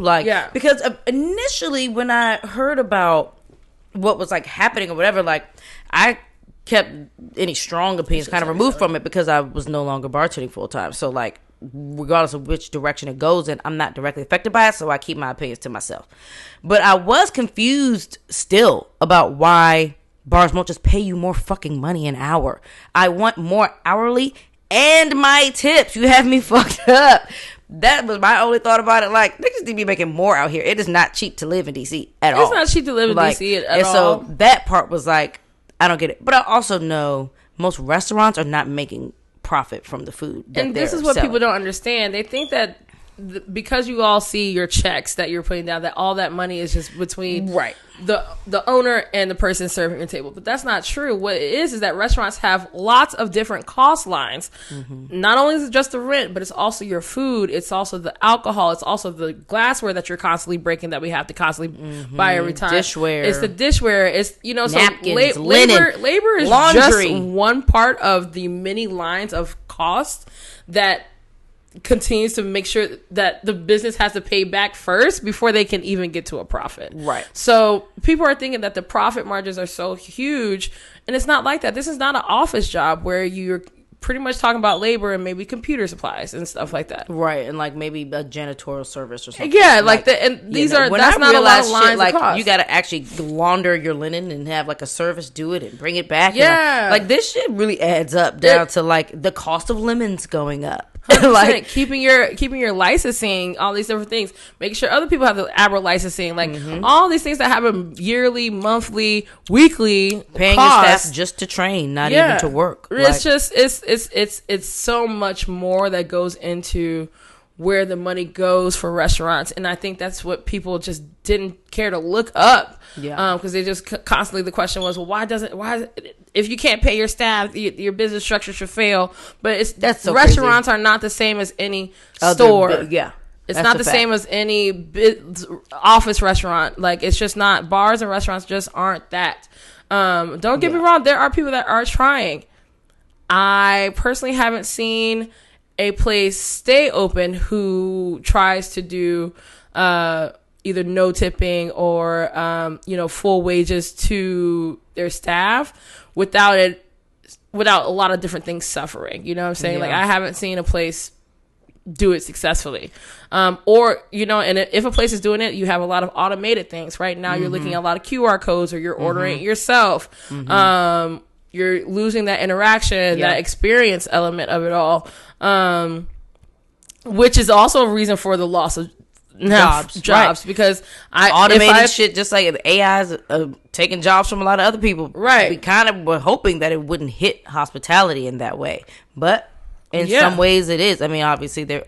God if you're forbid, forcing hope us that I to put pay no more robots behind the bar, but if you're forcing us to pay more, now I have to pay more to less amount of people. less people, and that's what's going to happen. So, like, is your drinks taking longer, or your food coming out longer?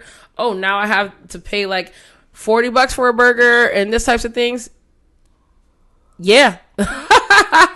So get ready for that. If this is what you voted for, because you all did, those who don't work in the industry, you all voted for this. This is where the city is going. Everybody's like, oh my fucking God. I am also like, oh my fucking God. But the food cost so pricey has to go up, because not only is it going up for us in real life, just in general, because America is just expensive and continues to get expensive as we blink. But that means that if it's getting expensive for you in your grocery stores, it's also getting expensive for restaurants, and when they're buying them wholesale. Right. It's the same thing. Right. So that means their menu prices also have to go up to make sure that they're going to pay that higher wage that you voted for. Instead of you just coming in and tipping, now your tip, the same amount of money you were going to put down anyway, is just going towards what's already put into the price. And the crazy thing is, you're actually not having to tip a little more, because you're tipping based on percentage if you're tipping right. I mean, if you tip, you probably voted, so you had to. But my thing is, that was what I was going to say. That... At least that wasn't my thought process, because I mean, I'm industry, so of course I'm never thinking not tip. But I did think about that, like, that's gonna fucking suck if people take this as, oh, they're making more hourly, so I no longer need to tip. Like, that's a little like when I was working at Reliable, and the 77 had literally got passed before we got it to be like back to regular. Yeah, I got people signing the checks like, no tip, congratulations on a higher wage. Like, yeah, like it is a real thing. Weird. People who do that shit are weird. It's a real thing. So y'all are weird. Losing this, 4,000 is just a start. Like, this is just gonna happen. And so, I am consulting for a new place in Annapolis. I'm very excited for it. Mm-hmm. But she feels very strongly for a no tipped restaurant. But it's going to reflect in the menu. You're gonna look at the meal prices and be like, like it's going to reflect. We're gonna see how that works, and I'm very excited for her to do this. And I told her, I'm like, you are in my eyes a bit of a guinea pig to see how it works, how long this is gonna be. In New York, they have that. I've seen like Gramercy Tavern. One of my I'm actually gonna go to Gramercy Tavern when I'm in New York in a couple weeks. Just for nostalgia's sake, because Charlene is the one that introduced me to that place. But their people make like a solid hour. I think they even have people on staff that's like salary, because they've been with them like forever. Yeah. Now, Gramercy Tavern's been around forever. Like, that chef has been opening restaurants for a really long time. Yeah. So I think the amount of money that's behind it is just on a different level. And so it is different based on the history of your restaurant, the type of backing you have. Like, you've got to have capital to build that type of structure out. And that's where a lot of people get it confused. Like, most restaurants do not have a solid financial foundation like that 100%. To just be building out this whole pay structure that doesn't lean on tips. 100%. That's just not even how the industry was built, for real. And it does come. I mean, think about the fucking early days. I mean, if we're just talking like the Tom Bullock era, just to keep it like real succinct, like, it was only black people behind them bars. Right. Or passing out drinks or whatever. Right. Clearly, they're not paying y'all a fair wage. Right. So you're relying on what the fuck these white people feel like paying you in that moment. Right. And they weren't built on no solid foundation of just having a bunch of money to pay staff and did it and all the things. Yeah. They were barely paying themselves. Right. And so everything that wasn't going back into the business had to go right into the household. So yeah, this shit is hundreds of years of just a structure being a certain way and not changing for a very long time. Right. Like, and honestly, the restaurants that I do know that have that type of stability and that type of financial backing are owned by white chefs. The only ones I know of. Yeah. Now, I'm pretty sure there's some spots out here owned by people of color that also have a nice backing financially and all the things, and that's great and wonderful, and I would love to learn about them. But I don't know of many. Maybe Kwame's. Yeah, technically, I guess so. He's one of the chefs I would think of in terms of like having the right investors to like start you in a solid place. Yeah, so that you're not climbing out of a hole just to get in the black. Like, and that took a long time for him though. And that menu was waxing your ass like that. Correct. Fucking the prices on that motherfucker is crazy. I think there was like a $20 non-alcoholic drink. $20 non-alcoholic drinks. So and they still got their tips. Correct. And they're still tipping. Exactly. So, well, good luck out here, y'all. Yeah, like, good motherfucking luck. I mean, don't get me wrong. It can definitely be done. I'm pretty sure, right? Yeah. The biggest thing is, people that are dining and like to dine, you have to understand that money is going to come from you somehow, some way. Yeah, like, it is. It's, one way or another, it's hitting the pockets of the consumers. Don't just have, like she said, just this random reserve of wealth. Yeah, the money comes from the consumer somehow, some way. That just is how. Hence, all these service charges that pop up, all these like random fees that are added to your final bill or whatever. Either way, you getting tapped. It's coming from you. Like you could have just been chilling, just tipping. But you know what? Now that's what happens when you're loud and wrong. Now I guess. You're like, what's this? Why is this? What is this extra fee? Remember that time you voted for well, here we are. Oh shit! What is this fee? I think, but I think it's possible, and I understand the relevancy of all the other things. But like at the end of the day, the consumer to person of the restaurant, that is always going to be a power dynamic, and 1,000%. It's going to be a power dynamic between the manager and anything else. Like this, just these power dynamics exist in our life. Yeah, and that's across hospitality, not even just food and beverage. Like somebody could be working in a hotel making a decent salary. There's still a service dynamic to it that makes that person who's staying at said hotel feel like that person who's working at said hotel somehow owes them some sort of extra courteousness, some 100%. sort of extra courtesy, 100%. because they're in a position of service. So it has less to do with the pay in terms of what creates power dynamics as much as it's just titles, and one thing is one person is providing a service, one person is paying for a service, and that person paying for a service has expectations of that person providing, and it's just always going to be the case. Absolutely. So yeah. Ciao. If y'all couldn't tell, we're not quite with people losing their jobs because of this shitty law. Yeah, we're not with it. And hopefully they found jobs somewhere else. But like 4,000 lost since this inception, like it's just not okay. And there's I think for a lot for industry people is the fact that like, what other industry do you see people voting for how they get paid? Mm-hmm. And why is it up to you all about how we get paid? Which is also another power dynamic, right? You all think the old lonely y'all deserve a say into how the food and beverage industry gets their pay. Yeah, you know what? You're finding yourself back into that particular piece trying to tell us that we're going to eliminate by supposedly getting paid more money. That's which we're not. Fact. Also, by the way, this also ensures that people are actually making less money. It's not the more money that we're making. So yeah, Ooh, that's I'm crazy. Not, but it's people are making less money because of this also. Yeah, and it's like in the industry in general, like. And I feel like this is more of a thing that I've like just noticed since COVID. It's like, where does like employee turnaround come into play. Like if you have a heavy turnaround at your bar or restaurant or whatever, like that gets expensive. Training pay for multiple people on a regular basis adds up a lot, actually. And then it's like you want to keep your people who do a great job, but then those people usually wind up looking for something where they make more money and are able to work less hours and all this other type of stuff. I mean, like progression in any industry, honestly, the more you're into your career, the less hours you really want to have to give up for the amount of money that you need in order to thrive, not just survive. Right. And it just seems like when it comes to quality staff, it's like not. I mean, DC's pretty solid, but there's just so many spots in DC where it's just not. It's just a lot of babies. That don't know shit about what they're doing. Yeah.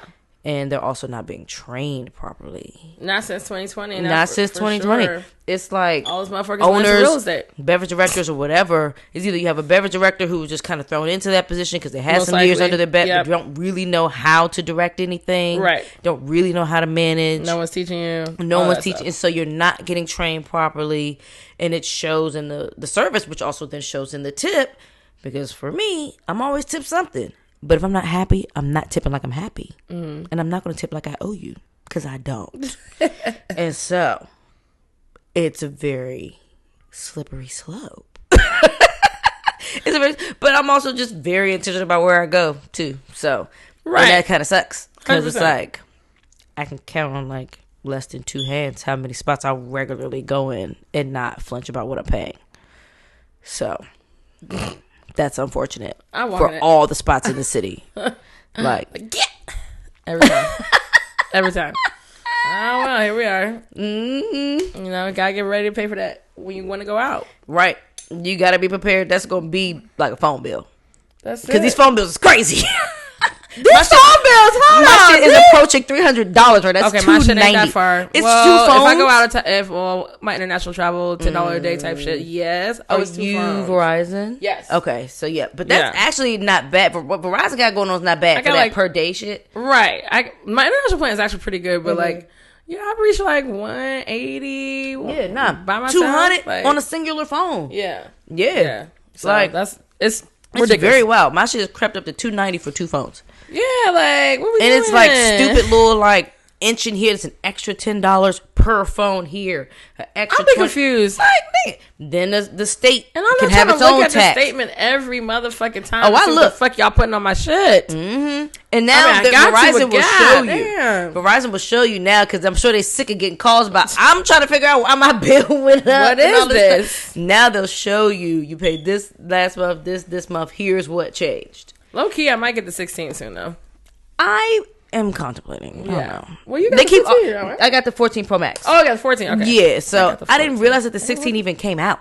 Because I said I wasn't switching phones until I wasn't going to do the 15. I was going to switch to whatever the next one was. Oh, yeah. And so now we're approaching that. But I'm going to see what Verizon talking about. Because if it's about to cost me a whole bunch of shit more monthly, I ain't doing it. But I know I need to look too because they were like, oh, we'll give you. They usually offer you something like back. You trade your phone in or whatever and you can start whatever. So I'm going to see. Because I kind of do want a little upgrade. But I'm also trying to be socially responsible or not do it. That's what was stopping me from doing a 15.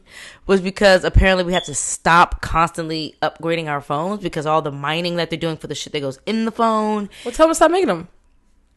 I mean, correct. But kind of like the only... Tell the company stop making them and just make programs to upgrade my phone. But here's what they're not going to do is that because the companies are paying so much money back into the government in order to be able to go to other continents and fucking take their resources and pay them scraps if they pay them at all in order to mine their own resources just for them to travel across the fucking pond back over here and be used for things like phones and all the other tech shit that gets made. It's a shitty cycle. This America's country's trash, Earth is trash, but still don't blow us up. Because I still want to be 122. No. But yes, to somebody else, they said something close to bring the meteor back. I was like, yes, that's what I'm asking. Tell them again. Oh my God, we'll figure it out. Somebody's gonna live. Ignore these people. Like cockroaches. They'll come back. They'll be here. See, I don't want to be here with just me and some cockroaches. Because then I'm gonna be like, shit, y'all should have just took me. Knock it out. Hopefully, the good people stay. Oh, but you know God. what? Power is corruptible. Like there is no pure power. Nope. And that's why you have power dynamics, the way that you do, and the consequences and effects of that. Because I think the concept of power in and of itself implies a certain level of I do what I want. I do what I want. Yes. Also, No like, one can tell me what to do. No one can tell me no. Exactly. And it's also like there's always going to be someone who wants that power and is willing to do whatever they need or to do, what they perceive that power to give them, and they're willing to do whatever it is to get it. So they're willing to cross anybody, kill anybody, sacrifice anybody. Everybody has a price. You know what? This goes into our further point. Let's get into this next thing. Into the next whiskey. Yes. Okay, so this is going to be coming from Caledonia Spirits. Okay. These are the same people that make Bar Hill. Okay, I was just about to say, why do I know Caledonia? Yes. So this is... Oh, that's fun. Yeah. This is Phyllis and her Walk in the Woods rye whiskey. There's going to be a port cast finish, 100 proof. Can you pass me that bottle? Yes. Let's read the back, shall we? Ooh, I'm so curious. Is honey involved in any way? The Walk in the Woods series explores the harmony of different cast finishes with our signature Phyllis rye whiskey blend. Each release is a celebration of rich rye whiskey tradition, while looking ahead to new possibilities. This port finish release is a blend of some of our oldest hard wick distilled rye that's aged in Vermont oak, along with some of our favorite rye made at our Montpelier distillery. Bold rye spice is balanced. Oh, I'm not gonna read. With the final rest in port wine bottles, adding layers of blah blah blah blah blah blah blah. Made 100% from local Vermont grains. This is a blend of straight rye whiskeys consisting of 20% 6-year-old, 20% 5-year-old, and 60% 2.8-year-old whiskey. So this is all rye. Okay. Nice. I see why they did that. Made the bulk of it the younger juice. Yes. I'm glad they told us that. Love it. Tell you what. Yep, 100 I don't proof. know if I've ever had a whiskey made with grains local to Vermont. This might be a first for me. Yeah, I think this might be my first. I might have tasted some rye when I was there, but I can't remember right now. Nice nose. Heavy on the grains. Yeah, which makes sense cereal, with their like 60%. When there's 60% of something this young in it, you're gonna smell those grains. Yeah. Ooh, I like your black toes. Thank you. Cute. When I had that type of nail, my nail girl Karen, she was like, "Just do black." I was like, "Okay." She's like, "It's shiny, it's nice." I said, "Okay." Sussy. Yeah, I mean, it's that grain, that cereal, almost bready type quality. Also, maybe a little little grassy. vanilla, grassy for sure. Maybe some chocolate powder of some sort. Yes. Like powder. Yeah, definitely like hot chocolate powder, or maybe even like brownie mix. Oh yeah, that's one that I've been catching lately. Like just tasting through so much shit, finding your different levels of like a chocolate powder or whatever. Yeah. I've been finding there's a difference between like hot chocolate powder, we're talking Swiss Miss, versus like my sipping chocolate that I get from Trader Joe's, versus like fudge brownie mix. Right. Like 100%. very different things. For sure. And like it's very fun finding those little nuances. I think also for me, I was telling this to my class the other day, I'm like smelling, and it takes practice for this, but it really is just like when you smell, you see an image, say it out loud. Yep. Like it's usually what that really is. Don't talk yourself out of it. Yeah, and that's how you know that there's these different types of chocolate. Right. This different type of cacao. Or when it was made. Is it the hot chocolate that has the hot water in it already? Or is it still in powder form? Because like those have different smells. Or is it the version that your grandma made you with hot milk instead of water? Like different smell. Different smells. Super fun. Okay. And something muffiny too. Maybe even like a chocolate muffin. Yes. Chocolate chips down to the actual like baked muffin itself. Yes. Ooh, that's so specific and so on it. I like that. All right, here we go. There's a fruity component there too, like a overripe red fruit of some kind, maybe raisin.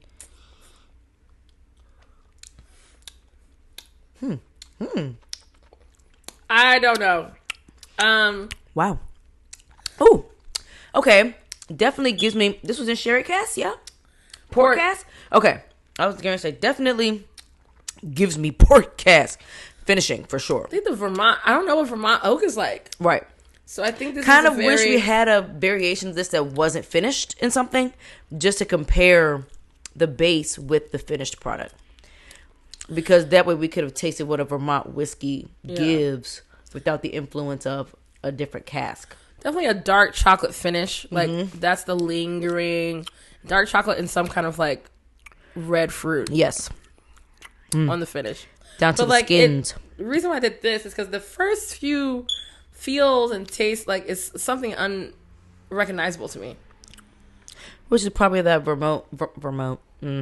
that Vermont quality. Because it's something we haven't come across yet. On second sip, raisin. Yep. I was getting that raisin on the first one. Wow. Very wrinkly red fruits, y'all. Yeah. Like, ooh. But juicy. Mm-hmm. Like the juice. Yes. The second sip for me was actually more mouth-watering than the first. Yeah, actually. Like, yeah. That's good. I'm not mad at it. That port presence is very much there. Yeah. Less grainy in taste on the palate than it is on the nose. Very true. Now, some of the grain may be showing up texturally in this, but it's hard to tell with that extra cask finishing.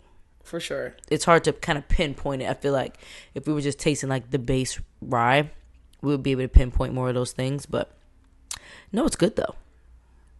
Yeah, I want to keep drinking it. You know, texturally, it almost reminds me, now this might be my brain, also reminds me of kind of the Bar Hill Old Tom. Oh, yeah. There's a certain water dropper today. There's a certain like weightiness and a certain kind of that essence of like a honeycomb where it's like it's weighty but it's not sugary. Yeah. And it dissipates, but it leaves you with this kind of essence still lingering on your palate. That makes sense. Like the Old Tom, their Tomcat reminds me of the same. Yeah. In terms of like texture and stuff. I told them I'm waiting for more. Oh yes, At this point, I'm a collector. Y'all Capri every specialty cask that y'all do. Please and thank you. We will always talk about it. Yes. In other words, I've been having a lot of fun with this infinity blend I've been doing at home. Dried cranberries, maybe with a little water in it. Let me do a little splish splash. Yeah, I forgot my dropper, but I know where that bitch is at. 8 months now. I don't know where my motherfucking dropper Damn. is. I was right there. I need to wash it out. But yes, cool shit. So fun to drink. I actually don't want to stop drinking it. That dries out with some water too. Yeah. It becomes more tannic. Yeah. That's that oak. Which kind of brings out the port a bit. Yes. I mean, the port was coming through with all that heavy fruit. Right. I don't know. That's super cool. And it just makes me want to eat a double chocolate cookie. Oh my God. Which, or like a flourless chocolate cake or something. Yeah, something really chocolatey, fudgy. Super like, chocolatey. I could even do a dark and chocolate not too mousse. sweet. Like kind of like it's chocolatey, but it's still not that sweet. Yeah, definitely more dark chocolate than milk chocolate. Yeah, for sure. So nice. I really, really appreciate that. That is fun to drink. That is very fun to drink. Shout out to Caledonia. Yes. So talking about the power dynamics and you'll do whatever and power gets corrupt. This is the year, right? We're voting again, child. And weirdly, it's still 50-50 with this fucking motherfucker. Which I don't... Shit. The man can be convicted of all the felons of the world and still run for presidency. How is this still legally happening? Like, why? Who is the person to shut it down? Like, why are we not shutting it down? Is this constitutional? Like, what are we talking about? These motherfuckers are literally on debate talking about, oh, I thought y'all wasn't going to fact check. Like, what is we talking about? Why the fuck wouldn't somebody be fact checking? That don't make no damn sense, JD Vance. And so the issue is that the truth doesn't matter if it's not entertaining. It's just like that is the problem when you have. We found out the first time this motherfucker was running though. We have a society that is filled with, unfortunately, individuals who don't like to think for themselves. They don't like to be educated. They don't want you educated, and they don't want to educate themselves. They just want to be told something by somebody that they find entertaining, somebody that they potentially see themselves in, somebody that they feel some sense of false loyalty to. They want to be told whatever that person thinks, says, feels, and align with that. And that's it. That's all they require. It doesn't matter what the truth is. It doesn't matter if it causes more harm than good. Right. It doesn't fucking matter. Right. These people who are voting and going hard for Trump. I saw so much Trump propaganda, paraphernalia, whatever, when I went to the gun show. Which I should have expected. But I was still like, oh my God, this is scary. Yeah. Like, and these are people who are not, they're not coming across as bigots. They're not piercing me with their eyes or whatever. Oh, I hate you, you black. No. They having regular conversations, just talking here and whatever. But are going hard for Trump. Mm-hmm. And it's like, you seem like a relatively even keel, semi-competent individual. So like, why? Like, I don't understand why. And then there are the people who are just, they feel anti-Kamala for whatever reason. Because unless you somebody that she convicted of whatever drug offense you committed, what's your problem? Because that's what I was trying to get having an issue with a DA doing their job don't make sense to me. Thank you. Okay, so you're mad because Shorty did her job? Black men are like, she's locking up all the black men for non-violent, and like, do you know how many DAs do that across the country?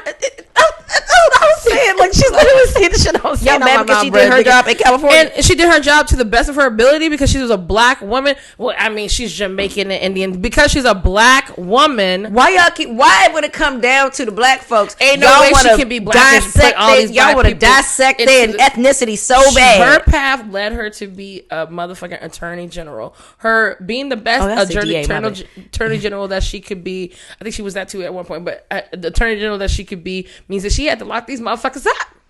The whole thing about it is, one, you're voted into a certain position. And those weren't all the people she put in. Correct. Like, y'all just focused on that. First of all, you have to get convictions. Now, there are absolutely people who abuse their power and are only focused on getting convictions. Don't care if you're guilty, innocent, or whatever in between. That doesn't seem to be the case for Kamala, though. Yes. So, really, y'all are just upset with the black woman that did her job to the best of her ability, and people who committed actual crimes had to actually pay for them? Now, regardless of what the law calls for as a result of that conviction, that's separate of her. She does not make the laws. Her job was to enforce them. Not even to enforce them. That's the police's job. Her job was to prosecute those who violate the law. Yeah. That's her job. I just don't. This is an entire system. Don't know what to tell you. And y'all are too small-minded to even care about the system. That's what she did. And she continued to move forward. And people always like, what did she do for black people? She was a fucking need to look it up because it's just shit. It's baby. Shit. It's so much. You're asking this question and you don't even care to know the answer. In terms of our bodies, in terms of what she's doing. What she does for black women, what she does for black people. What is we just? You ask these questions and really don't care to have the answer. Like, what are we talking about? Like, it's crazy. And they're like, well, what's her plan? Have you even looked at her plan? No, because the fact that they're asking that at all lets you know they didn't look. You have to look. Look it up. Trump don't have a plan to do nothing but take democracy back to the days where it didn't fucking exist. There is no plan when it comes to the fucking, what is it, GOP? The Republicans don't give a fuck about nothing but rebuking the rights of everybody who is not a white man. Period. If you are not a white man in America, if you're not a rich white man at that. If you are not a wealthy white man in America, I can't even say white person because they don't fuck with women either. Right. White women included. Right. If you are not a wealthy white man in this country, everything about Project 2025 is meant to send you back to the dark ages of hell. Yeah, legit. And make it law to keep you there. Yep, legit. He already shifted the Supreme Court and got us revoking regular human rights type shit. Y'all ain't learned nothing from that. There are people who have learned something from that, but there are people who just don't give a fuck about humanity as a whole, about democracy as a whole. And our democracy already a little shaky to begin with. Right. Because people can get away with shit like inciting a fucking insurrection. Right. People can get away with shit like fucking with ballot boxes and shit. Like, I'm not gonna say that motherfucking Kamala is an angel or nothing. I don't think no, so. none of these. She's at the end of the day, she is still a politician. Right. So I don't personally trust any politicians at all. Not at all. She wants to keep democracy as it is. Trump does not. She wants to have some kind of peace of mind in this motherfucking country and actually let us that don't make this a high amount of money kind of get some relief off the taxing portion of life. Like, I just want to have somebody that has some kind of interest for me, especially as a woman. Correct. It's the only person I can vote for. And y'all think that letting men continue to run this shit is going to get us anywhere productive? We have been run into the ground by men repeatedly. Repeatedly. And guess what always has to happen? They're relying on women behind the scenes to clean a mess. Yes, constantly. Like, what the fuck? Constantly. You know how many diplomats are women? Constantly. Why? Because women are diplomatic. The fuck? Because we do the job better than you. The fuck? We have more emotional regulation than you do, despite you wanting to lean on our hormones once a fucking month. Right. Meanwhile, men are hormonal and unregulated 365 days of the year.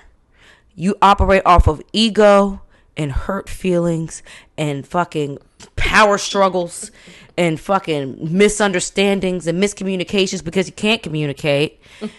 Because you're not emotionally regulated and you're very unclear of your feelings because you have perpetuated a society that tells you that you're not supposed to be in touch with your feelings because that's sassy and zesty and simp.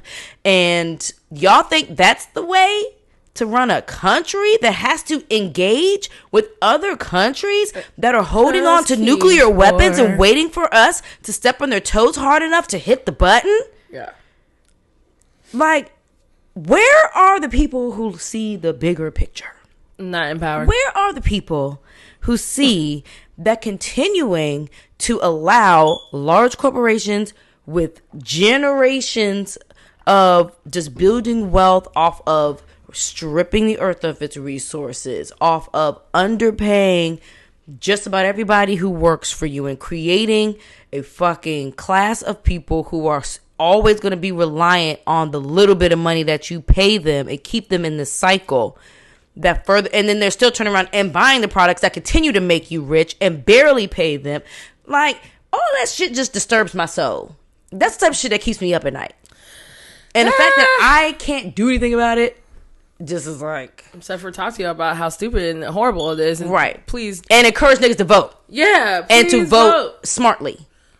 Yeah. Like, don't just not vote just because, I don't like Kamala, so I'm just not going to vote. Like, you don't need to like her as a human, bro. Like, she's not about to be your man. Like, y'all are not having dinner together. What do you need to like her for? Yeah.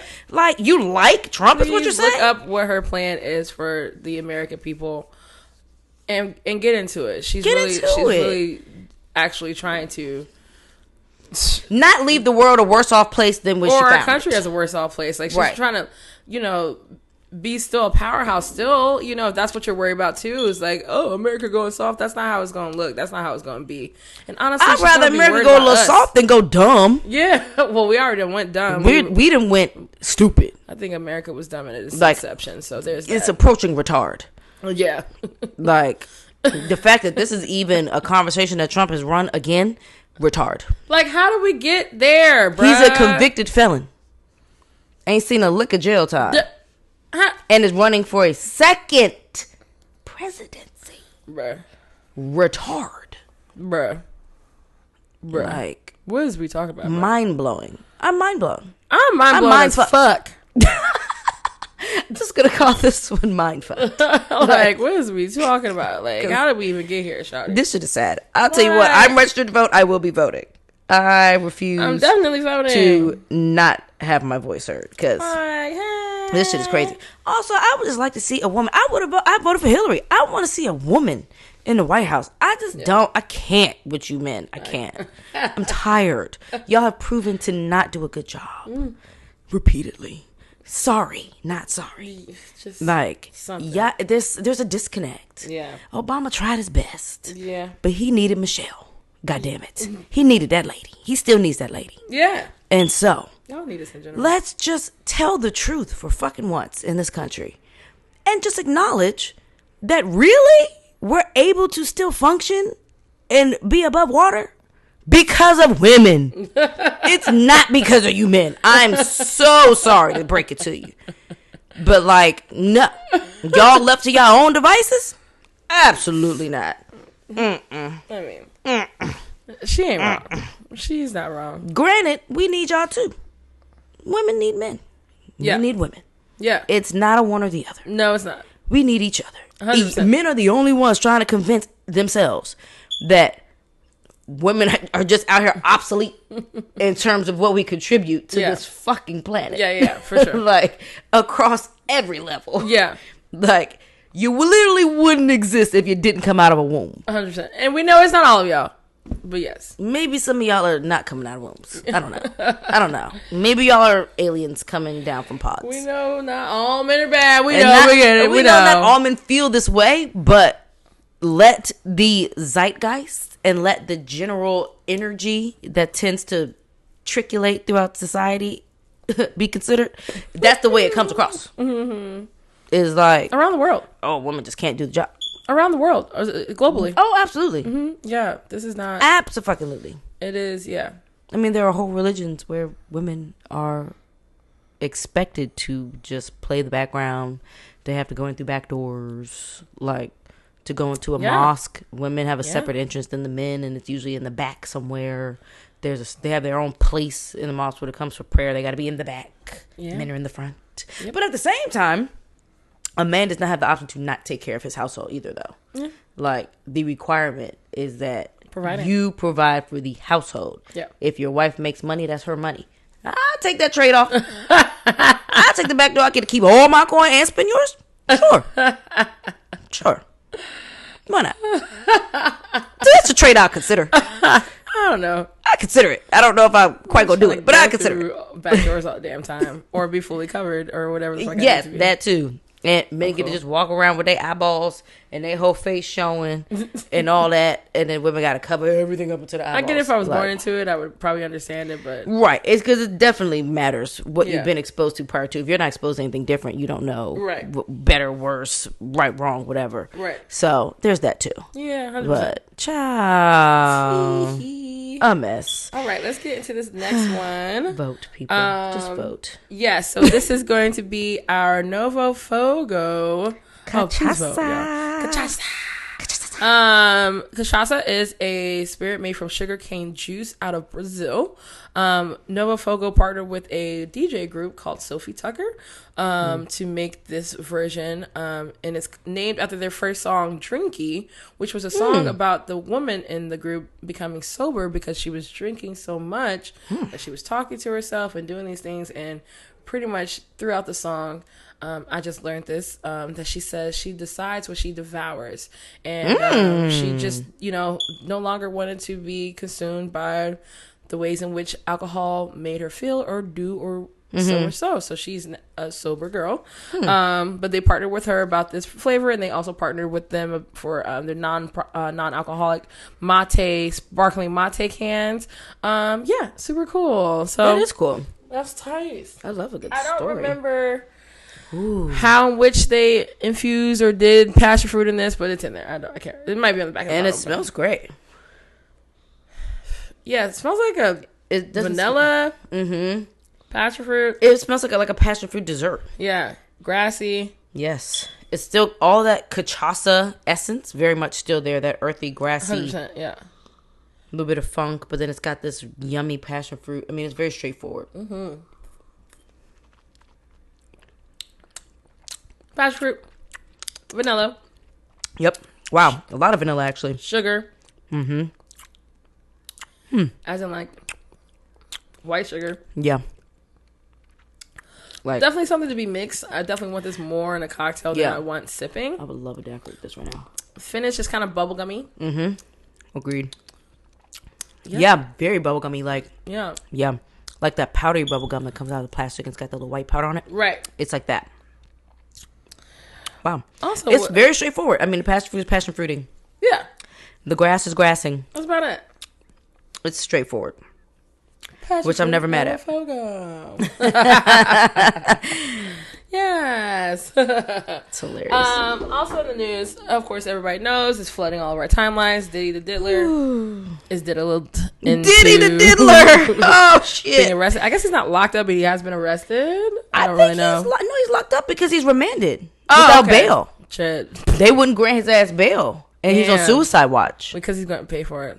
Wow. Because the man can get anywhere he wants to get. Honestly. When they raided his houses, the man went across the fucking globe and was trying to make apologies from whatever vacation home he owns or whatever country he went to, talking about I forgot what he said about the Cassie. When the Cassie video came out, remember he like had some video space then or something like that. Something like that. I just think need people to understand that wasn't a one-off. Correct. By the way, just because you saw one video doesn't mean it just was that day. Right. That nigga is that nigga all the fucking time. He's comfortable doing that because he feels like he can. Because he's been told that he can. Like what? Like talk about power. Like that nigga just talk about powerful. power dynamics. Like supposedly, out of all the new cases that came out, a lot of toxicology reports or something like that were saying back in the day that he been drugging people with ketamine. That's crazy. Isn't that the horse tranquilizer? Yes. Don't people like casually be on that shit now? Yeah, K-pop. What's it called? Yeah. What they be calling it? K? You do K? K, something like that. I have personally not tried ketamine. I've seen people on it and they just out of nowhere just stand far away from that. Drop glasses and slow down and you're just kind of like, oh no, that's I don't want none of this going. I don't want none of that. I need to always like a correct. Yeah, I'm still aware, or even more aware. I'm still aware, or even more aware. Correct. Yeah, I don't know what the fuck's going on. Ass fucking shit, bro. My control issues are set up. Can't do it. That's why I can't like do acid and stuff like that. Even though it doesn't like make you lose control or anything until I try something like shrooms. Just like the upper to me, because you know how shrooms make me sleepy. Yeah, exactly. Acid's the other way. Yeah, that's why I like it personally. Okay, it's like a Coke psychedelic. Yeah, it definitely keeps you up longer for sure. But it does the same kind of mental effects of just like opening your psyche to like what's going on around you, your feelings, everything like that. So that's personally why I enjoy it. Yeah, you get a lot more talkative too. I get talkative as fuck when I say it. I just feel like, yeah, like, do you feel the energy here? I feel like I can read and feel like the temperature of energy. You can see the auras. More read, like a room might feel a certain way and I feel like I can feel the temperature of it. And instead of saying the temperature as in degrees, I just say what kind of feeling it is. Does that make any sense? Yeah, it does. Whatever. Actually. Yeah. But that's kind of how I be feeling sometimes. Like there was one time in New Orleans, I was on acid in New Orleans. I was on acid every day. It was weird. It was crazy. I've never done that before. What trip was this? That was for my birthday. And, okay. We went to this place to drink like late night. We went to Po' Boys late night. And I remember just standing around. I think a fight had broke out. I tried to break up a fight with a hug. I remember I like hugged the guy who I didn't know. I was just hugging him. Tall man. He's like yelling on me. And I'm just like hugging him like everything's fine. And and then his girl probably or friend was like, I got this girl. I was like, okay. Luckily, she wasn't mad at me just hugging the man because literally I was just hugging him. I was like, it's okay.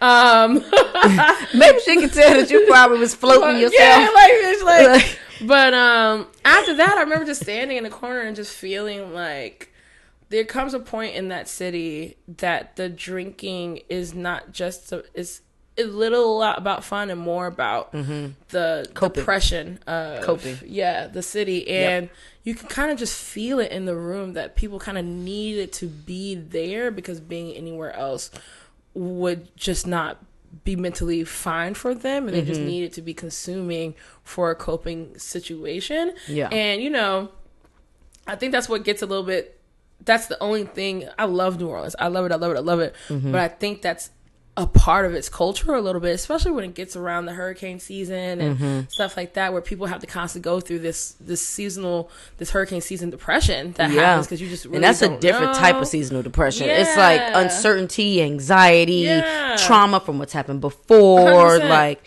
having to prepare yourself for the potential worst of stuff. Right, but constantly. Finish what you was about to say. Oh, I was just gonna say after the recent hurricane, I just wanted to hope everyone is okay. I saw that Asheville, North Carolina, really got Yeah. devastated in a lot of other places. So Georgia too apparently had a lot. I had to check on my grandmother. Thankfully, her area was like relatively fine. Okay, good. Minimal damage and stuff. So She they had had her flooding, electricity. too? I wonder how Charleston There was some did. flooding. I'm pretty sure there was flooding in Savannah because they're Yeah. right by the water. Yeah. But she's in floods, too. Pooler, so it's further away from like where the actual water line is. Oh, okay. But they did have the electricity out for a little bit. Not as like some people had it out to or still have it out to like the 12th. Oh wow. So she didn't have that issue. Just some minimal damage from like trees and shit like that. Yeah. But yeah, a lot of people have gotten really like terribly affected. So Yeah, losing everything pretty much. definitely wishing expeditious healing and recuperation 100%. and all of that stuff for 100%. that. Like that's one thing that very much keeps me living in the DC area is that major weather stuff Does not really happen. doesn't not to the capacity that it does some more concentrated states. Right. And so It might rain for a whole month, but yeah, we get some flooding. We'll get hit with snowstorms. We'll get hit with certain stuff, but it's not enough to like shut a city down. yeah. per se. And not many places are losing everything because of Right, the weather. right, Yeah. exactly. We're not walking away losing everything. Yeah. Or And the so- potential to, honestly. Like, Right. Yes, I think like out in like Maryland or Virginia, sometimes you'll get like tornadoes. Yeah, And that's in those kind of rural areas where stuff like that happens, Right. Where there's a lot of land and all of that. The circumstances are there to create that type of situation, but in terms of like the closer you get to the city, that hasn't really been like a major thing outside like the winds fucking with shit. Right. Now, the winds Well, might knock your roof off a little bit. You might the lose you a winds out couple here little can roof kinda pieces. Get a little crazy. It does get a Man, little windy. a little branch might run through a window or two. Yep, that's That has true. happened. Yep, Because I that's think Eric and Alex something hit one of Oh, the trees, yeah, hit I their window, forgot, and broke yeah. the first I forgot frame or about whatever. that. So some shit happens. Yeah. But compared to what happens to others, we're very blessed in this area. 100%. That's 1,000%. Yes. Shit, I was about to say something and I forgot it. Oh, It'll man. come back. I was talking about the like New Orleans and its people. And Just wanted to say shout out to Torre. shout out to Torre. We love you, Torre. He's in town. He's here now? Mm-hmm. So I'll see you tonight. Oh, is he here for ACSA? No, he's here for something else, but he's gonna go to the pop up at Allegory tonight. Oh, I'm going to go too then. Let's go. Bet. I mean, I'm in the city for the week, child. Oh yeah! I ain't going back to Maryland. I got a suitcase Okay. to eat. Yes. So I'm outside this week in DC, honey. I have Love it. I got a reservation at Cachaca in Missouri on Thursday, so I'm Okay. been basically in DC all week, child. Nice. I'm quite excited for me. Cute. And a little chef friend. Is he gonna do the tasting menu? Oh yeah. First of all, okay. You know what? Before we go to our next sip, let me just say what I appreciate about this one person right now that I will regularly go on dates with. Yes. Is the fact that I was just having a conversation with him yesterday. I was at Amazonia visiting Greg. Hey, Yes. Greggy. And I was telling him where I was. Ooh. And so he looked it up. Smells like maple. Oh, what's that? Oh, this one? Yes. Sorry. Ooh. Yes. And so I was telling him I think this would be a good spot for our next date night. Mm-hmm. I'm forgetting that we already talked about going on a date on Thursday. Yeah. And so it was given say less. He Googles things. Yeah. And so he looked it up. He books a reservation. Yes. He says, "You cool with the tasting menu?" I was like, "Oh, you mean Cachaca?" I haven't been there yet. Yes. I haven't been downstairs. Okay. Period. Don't mind if we do. That's where Greg. You supposed to be taking me, Greg Long. Hello, waiting on my What's up, motherfucking Greg dinner. Long, friend to the show? Supposedly when I come back from whatever. Oh, You know what? okay. I'm gonna tell him before we go to Right. Puerto Rico. Y'all need to get it on the calendar. Tell him book that reservation and stop playing. I know. Like what the fuck? But my thing, what I love is that he just simply made the reservation. No questions except for Period. you cool with tasting menu.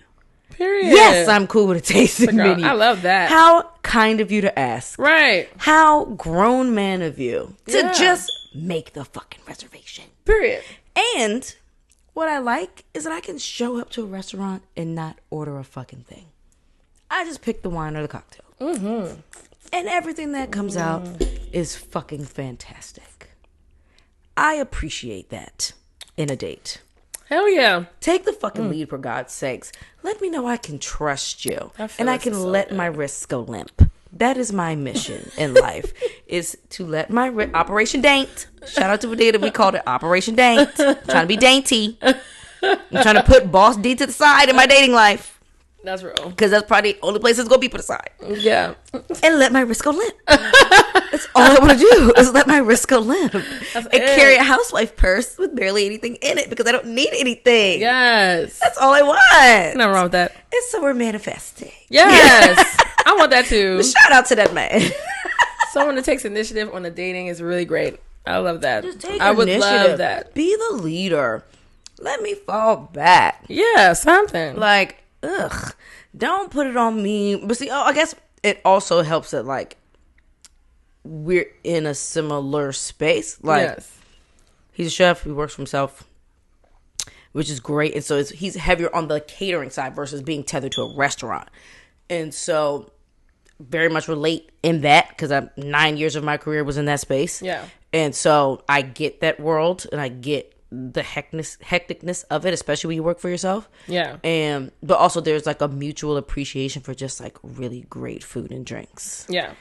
And so I like that I can just trust and that he's not looking to me. Like he looks to me for the drink stuff because he'll pick one drink and drink that same thing. And so if he's going to jump out there and try some different shit, I get to pick it. Yes. And I like that. It's a fair exchange. It's great. It's a fair exchange. Love it. Because I do like ordering for people, but I don't want to have to. Right. I want to be an option. 100%. So, yes, shout out to that. Shout out to Chef. The one Chef silver Fran. lining in the cesspool of dating that I'm experiencing. Chef Light Scam. Shout out to you. Chef Shorty Light. Shorty Light, none of these. Yes. I knew it was something I could remember. Shout outs to you. Shout outs to you, Shouts Chef out Shorty to Light. you. On the ones and twos. Purr. Oh, that's so great. Okay. All right, let's do our final sip. And then, have we been eating anywhere great? I know you have. I know that in the 8 months that we have been gone, We've been eating in great places. I just can't list them all. Albie was one of my highlights. That's here in DC. Yes, Albie's on my Navy Yard. list. Oh my God. Was because so you know how I good. feel about Mediterranean beef. I was able to go with Simon Ford of Ford's Gin, and that was really great. We did the taste menu there. That was amazing.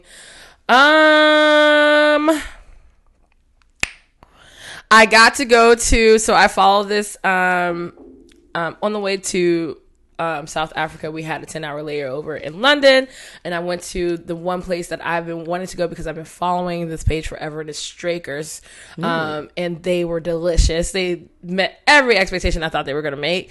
So that was really nice. Super excited to go back to London for the amount of days that we'll be there to see all the things that people have been telling me about. I need to get a list. Right. Then... Ooh, I have one. Ooh, I have a good one. Okay. Oh, let's taste this last one and then talk more. I just thought about it. I had a really good one. Go, you go for it. Go. So, Mish Mish in Louisville. Oh. Another great Mediterranean spot. Met the chef, me and my friend Emily Rhodes, who's with 291. We had a great dinner date there. Like, we bond over Mediterranean food at this point. Yeah. And I had been stalking that place all weekend while I was there for Kentucky Bourbon Festival because I couldn't get a fucking reservation. Yeah. And so now you're telling me no, and now I'm obsessed. And so I was stalking it the entire weekend. And so I was like, you know what, Emily, fuck it. We just gonna go like around the time when they first open or whatever and just grab a table. So we were able to pull up and walk in and get a table out on their patio. It was a perfect night to be on the patio, and it was so quaint and cute and like just intimate enough outside that it was really nice. Food was fantastic.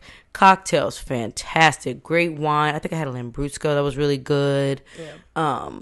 I mean, just every course was so good. The way they did their tuna tartare was really fun because their Crispies was like these little like crispy cups. Yeah. And so you can kind of scoop your tartare because it's in this like yummy sauce or whatever. It was so good. I love that. And so we spent so much time talking and raving about the food, child, that the chef came out and said something to it. He could probably tell we were industry, or maybe the waitress could tell or whatever because she sent the chef out to us. So it was nice to meet him. Yeah, it's nice. And I love when a chef come talk to me. Please come talk to me. Make me feel special. Right. But it was great. It was fucking fantastic. Oh my God, it was so good. I was so satisfied with all that food. Anything with hummus and dips and naan bread and just pickled vegetables. And it was so many good pickled vegetables. They had like a watermelon salad with something pickled. It was just a lot going. Pickled beets. It was so great. Ooh. Everything was good. I love that. Like, oh my God. Then I had some like amazing chocolate baklava something. It was just great. It was so good. Love that. That was the highlight of September for me, was that restaurant. Love that. So that is my, just like Pesh is my, I have to go when I go to New Orleans. I have to go to Pesh. Yeah. I have to go to Mish Mish when I go to Louisville now. Love that. So definitely one that I highly recommend. That and Nami, which is a Korean barbecue spot in Louisville, also great. Fantastic food. There's one more. I'm excited to try Albi though. I have to figure out the name of it though. Yeah, there's this Italian space in near out like an hour out of New Orleans, and I can't remember the name of it now, but it was so good. It was so good. It was so good. It was so good. It was so good. It was so good. Yeah, I had to stalk Capri's location to make sure she was all right. Which was far. I was far out there. I was like, where the fuck is this girl? And then I looked up the location, like the pin. I was able to like put that in Google Maps and see what was right there. I was like, oh, are you in so and so? Yeah. It was some old Italian. And apparently it's like an Italian spot that's been there basically forever. Forever. I can't remember. Next time I'll remember put it down. But yeah, so okay, so this is Fontbone for our last sip. This is gonna be pretty much Fontbone. They're coming out as, you know, another herbal liqueur that you could possibly use instead of green chartreuse. And sent the bottle for me to taste and do a little content with, so I'm very excited. But this is my first time opening it up. I was supposed to give them a video today, but yes, it's supposed to be today. They'll get a video. It'll happen. Well, you'll get a video indirectly. Cheers to y'all, Fontbone. Okay, so I mean, it definitely gives herbal liqueur on the nose. Liqueur. I mean, it's got the sweet component. It's got the herbaceousness. Yeah, I mean, I guess that's kind of like a rosemary. A little bit of maybe that, even like tarragon. Definitely licorice, like the anise. Basil, maybe. Yes. Even like Thai basil, because Thai basil has a specifically. It's got that basil with that anise in a Thai basil. Yeah, specifically Thai basil for sure. Yeah, and I used to grow Thai basil when I had a garden child. I used to always rub the leaves and like to smell my hands, and it always gave me like licorice and basil. Something kind of smells like shea. It's my hands, maybe. Actually, shea butter. I don't have no shea butter on my hands. I smell it. It's light, but it's like that raw shea butter. Nothing in it. Right. Yep. That's interesting. Which I have to use a lot, usually. Another update. Good. Okay, this is delicious, actually. This doesn't feel as sweet as green chartreuse to me. Right. I was going to say, this is a nice sub-in for chartreuse. Yeah. I wouldn't be mad at this in my... it is a little more anisey or like that licorice that I would want. But... you can definitely get around that for sure. I'm into it. I'm very much into it. And I don't feel like... I thought I was going to be like, you know... I'm not. Because it's not that sugary. It's actually quite light. It's not as thick or syrupy at all. Compared to most liqueurs, definitely light. I like that. Now I'm mad at this. It definitely makes me want... Damn, what's the cocktail that I get? An herb cracker with some herb goat cheese. Like, immediately. Like, yes. I think this kind of somehow being, like, a part of a crust on the goat cheese would be really good for some reason. Like, I want goat cheese because of this, and I don't know how to explain that. Wow. Wow, that's really good. Yeah. What is my cocktail that I be getting with the mezcal? And I be taking out the gin. Why is that escaping my brain? I get so many of them. Equal parts chartreuse, lime, gin. Last word. Thank you. Yes. Don't know why I couldn't. Super brain fart because I order them all the time. I get mezcal last words all the time. But I was saying that to say this would be so great in that. Yeah, it kind of makes it. If I had citrus with the Sotol, probably would have been really cool. That's good. Because I definitely have Luxardo. With that Sotol. Yeah, I'm out of Luxardo at home. I am so blasphemous for that. What the fuck? I'm just playing. Okay, guys, so this is our show. We took you all on a ride today. Yes, we were all over the place, but y'all know how we do. But and it's been 8 months. It's been 8 months. What's up? Oh, yes. Last update is that you guys, I started taking my shot for my skin. Yes. And it's been really nice. My skin now dries, I guess, like a regular person, which is annoying because it feels worse to me. Because but it's it not, stays because you're not used to it. Yeah, like my dry before was like, damn, it's dry and cracky. Ugh. But now it's like dry. I don't know how. I stay moisturized for sure, but like the dryness is so different. Mm-hmm. And it kind of annoys me. So getting used to it. Gonna be different, child. Right. It's right. Getting used to not being a cracky ass bitch. Having cracky ass bitch is crazy. Like the blemishes are still there, but the skin is smoother. So this is really nice. And I think the longer that it's maintained, stuff will fade too. Right. Exactly. So this is I'm only on my technical third dose of like. Or third week of the doses that I did on Friday. So, yeah, be doing another shot. And oh, shit. Mm-hmm. Before you leave? Oh, my God. Gotta do a shot when I get back. Okay. Yeah, because I won't be here.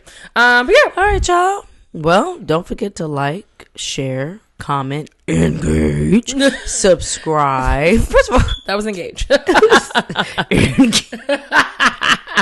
I made me think of Hey Tony TV. I geek at that man all day long. I will watch all his videos because him and these random grunts in between everything is so ridiculous. I cannot contain myself. Videos. I don't know enough of his videos. Oh my God. Oh God. Okay, we're gonna go down that rabbit hole. I'm gonna have some videos for y'all the next episode because he's a fucking fool, dog. Legit. But okay, yes. Like, share, comment, subscribe. Continue to encourage us to keep putting out episodes like you've been doing in person. We love you so much. Thank you yes. so motherfucking much. Yeah, and we'll see you.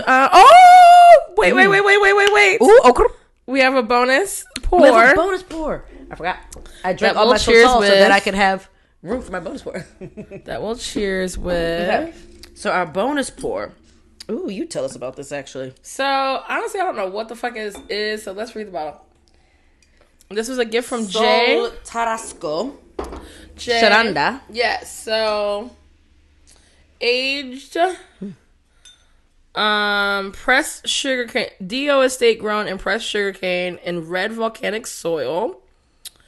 It was aged in ex-bourbon barrels for a minimum of 3 years or 4 months, and does contain mushrooms. I'm guessing the Lactarius indigo pleurotus austratus is the shroom is in here. I don't know. As you can see, just one shroom in here. It's not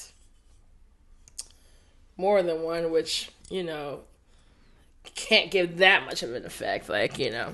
But yeah, the shrooms that you think we're talking about, yes, we're talking about as in psilocybin. Yes, that's what we're talking about. So essentially, it is a Mexican rum infused with shrooms. It says Anejo Sharanda, and it has a denomination of origin. So okay.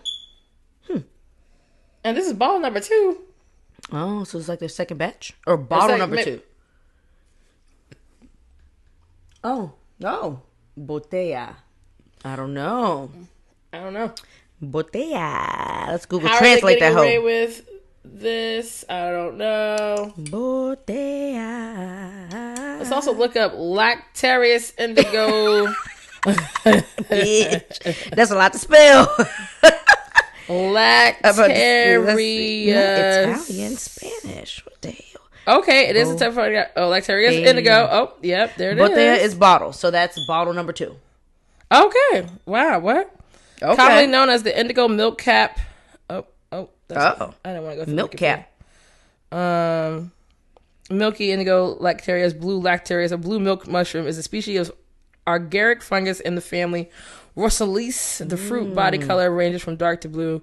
Fresh specimens. Interesting. Yeah. All right. Well, it definitely smells like mushrooms. Oh, well, that one is not psychedelic. So let's try the other one. I think they might have lied to him. I think there just is mushrooms in here. Sorry, y'all. This is taking up so much time. It's the Pleurotus. Spelling it out for me. Oh, there we go. Okay, there it is right there. Bow. Oh, oyster mushrooms. These are regular mushrooms. This man said it was, yeah, you know them psychedelic. Nah, bro, these is regular mushrooms. I just Googled them. The milky mushroom and the oyster mushroom. This ain't psychedelic. Well, then we not revoke, but we take back the psilocybin part. These are regular mushrooms, y'all. Rum infused with regular mushrooms. I think so. I think they just trying to get people. And it's delish. Not mad at it. I mean, It's maybe earthy. they took those strains and tried to make them in a psychedelic way, which is just growing them on cow poop. So who knows? Is that what makes them psychedelic? I'm out here eating manure shrooms. Oh my god! You didn't Some know? things I'm better off just never knowing in life. You know, because I love me some shrooms. I have been contemplating on asking if you knew that. I had no. Did you know I know? You knew I know. That's why you had to contemplate it. Should I tell her that things were grown and shit? You know, there's so many times I wanted to say it, and I was like, you know, she's gonna be so mad. We too deep in now. I love some shrooms. Yep. You just had to wait. Just had to wait till we get that far. It doesn't matter because now we just go like together. Y'all motherfuckers at caviar. How could you watch a video of how caviar? Oh my god, I can't watch the video. It. Oh my god, I can't watch it. Y'all are disgusting. I saw it once and I was like, oh fuck. And so I stopped eating caviar for a second, and then I'm like, but I love caviar. I've been trying to get people on the right chip with the right dip. Child, that but shit I'm not nasty. a regular caviar eater. Like, it's definitely like a special occasion for me. But a little caviar, a little dip, some champagne, a crispy chip, a little crispy, little piece of cucumber on the side. Crispy chip. Oh like, god! Why would you? Y'all, Capri's an asshole. Because why would she just pull up that video of them fucking shitting out these fish eggs? It's not even shitting them out, but you know what it is. But I'm just going to say, Seafood Network, get it together. This done turned into the motherfucking Planet Life or Plant Life. Right, because it was first, it started as like just like a bunch of seafood dishes, right?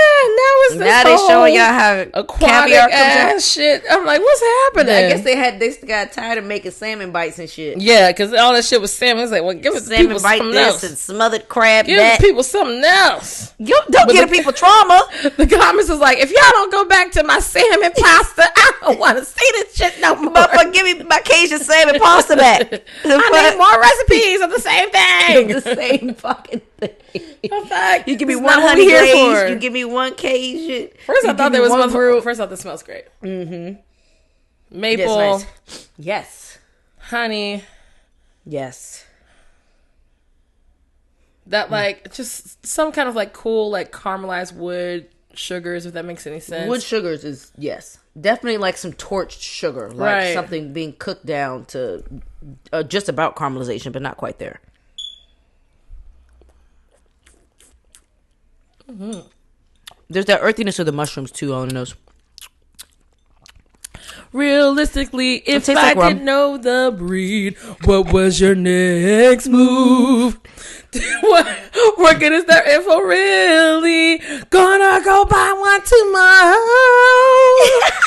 Like, bitch, what you gonna do? You gonna go buy a dog? Why'd you asking me about damn breed of the dog? Talking about I'm useless. Fuck you, bitch. Like, yeah, useless is crazy. And see, that's the type of weird shit people be doing on them apps. Yeah, that's what they be doing. Like, weird shit. Why would you ever in your life fix your thumbs to tell me I'm useless? You don't know me from a can of paint. Period. Because I don't know the fucking... First of all, if you want to know the fucking breed so bad, reverse Google that motherfucking image and find out. Yeah. Because, bitch, I don't know. Talking about something useless. You useless to your damn self. Well, you're useless. I cannot stand people like that. Yeah, they want to see stuff like hot honey salmon rings. Okay. Ooh. Salmon ring. They really made it a battered and fried salmon ring. A hot honey salmon ring. Oh, wow. That's probably really good. Not the pink cranberry ocean spray. My thing is they didn't even bite into it to show you what it looked like on the inside. I hate that. Because it probably broke apart. And they just ended it with... Pair it with this good ghetto juice. Now, I love ocean spray. This, and then you go, but he ain't breaking apart, did it? Mm-hmm. Because that shit broke in half and it didn't look good biting into. We already know what's up. I edited enough video to know you had to cut that shit out, that sir. Shit. Okay, that's y'all. Hilarious. See you later. All right, we love y'all. Peace.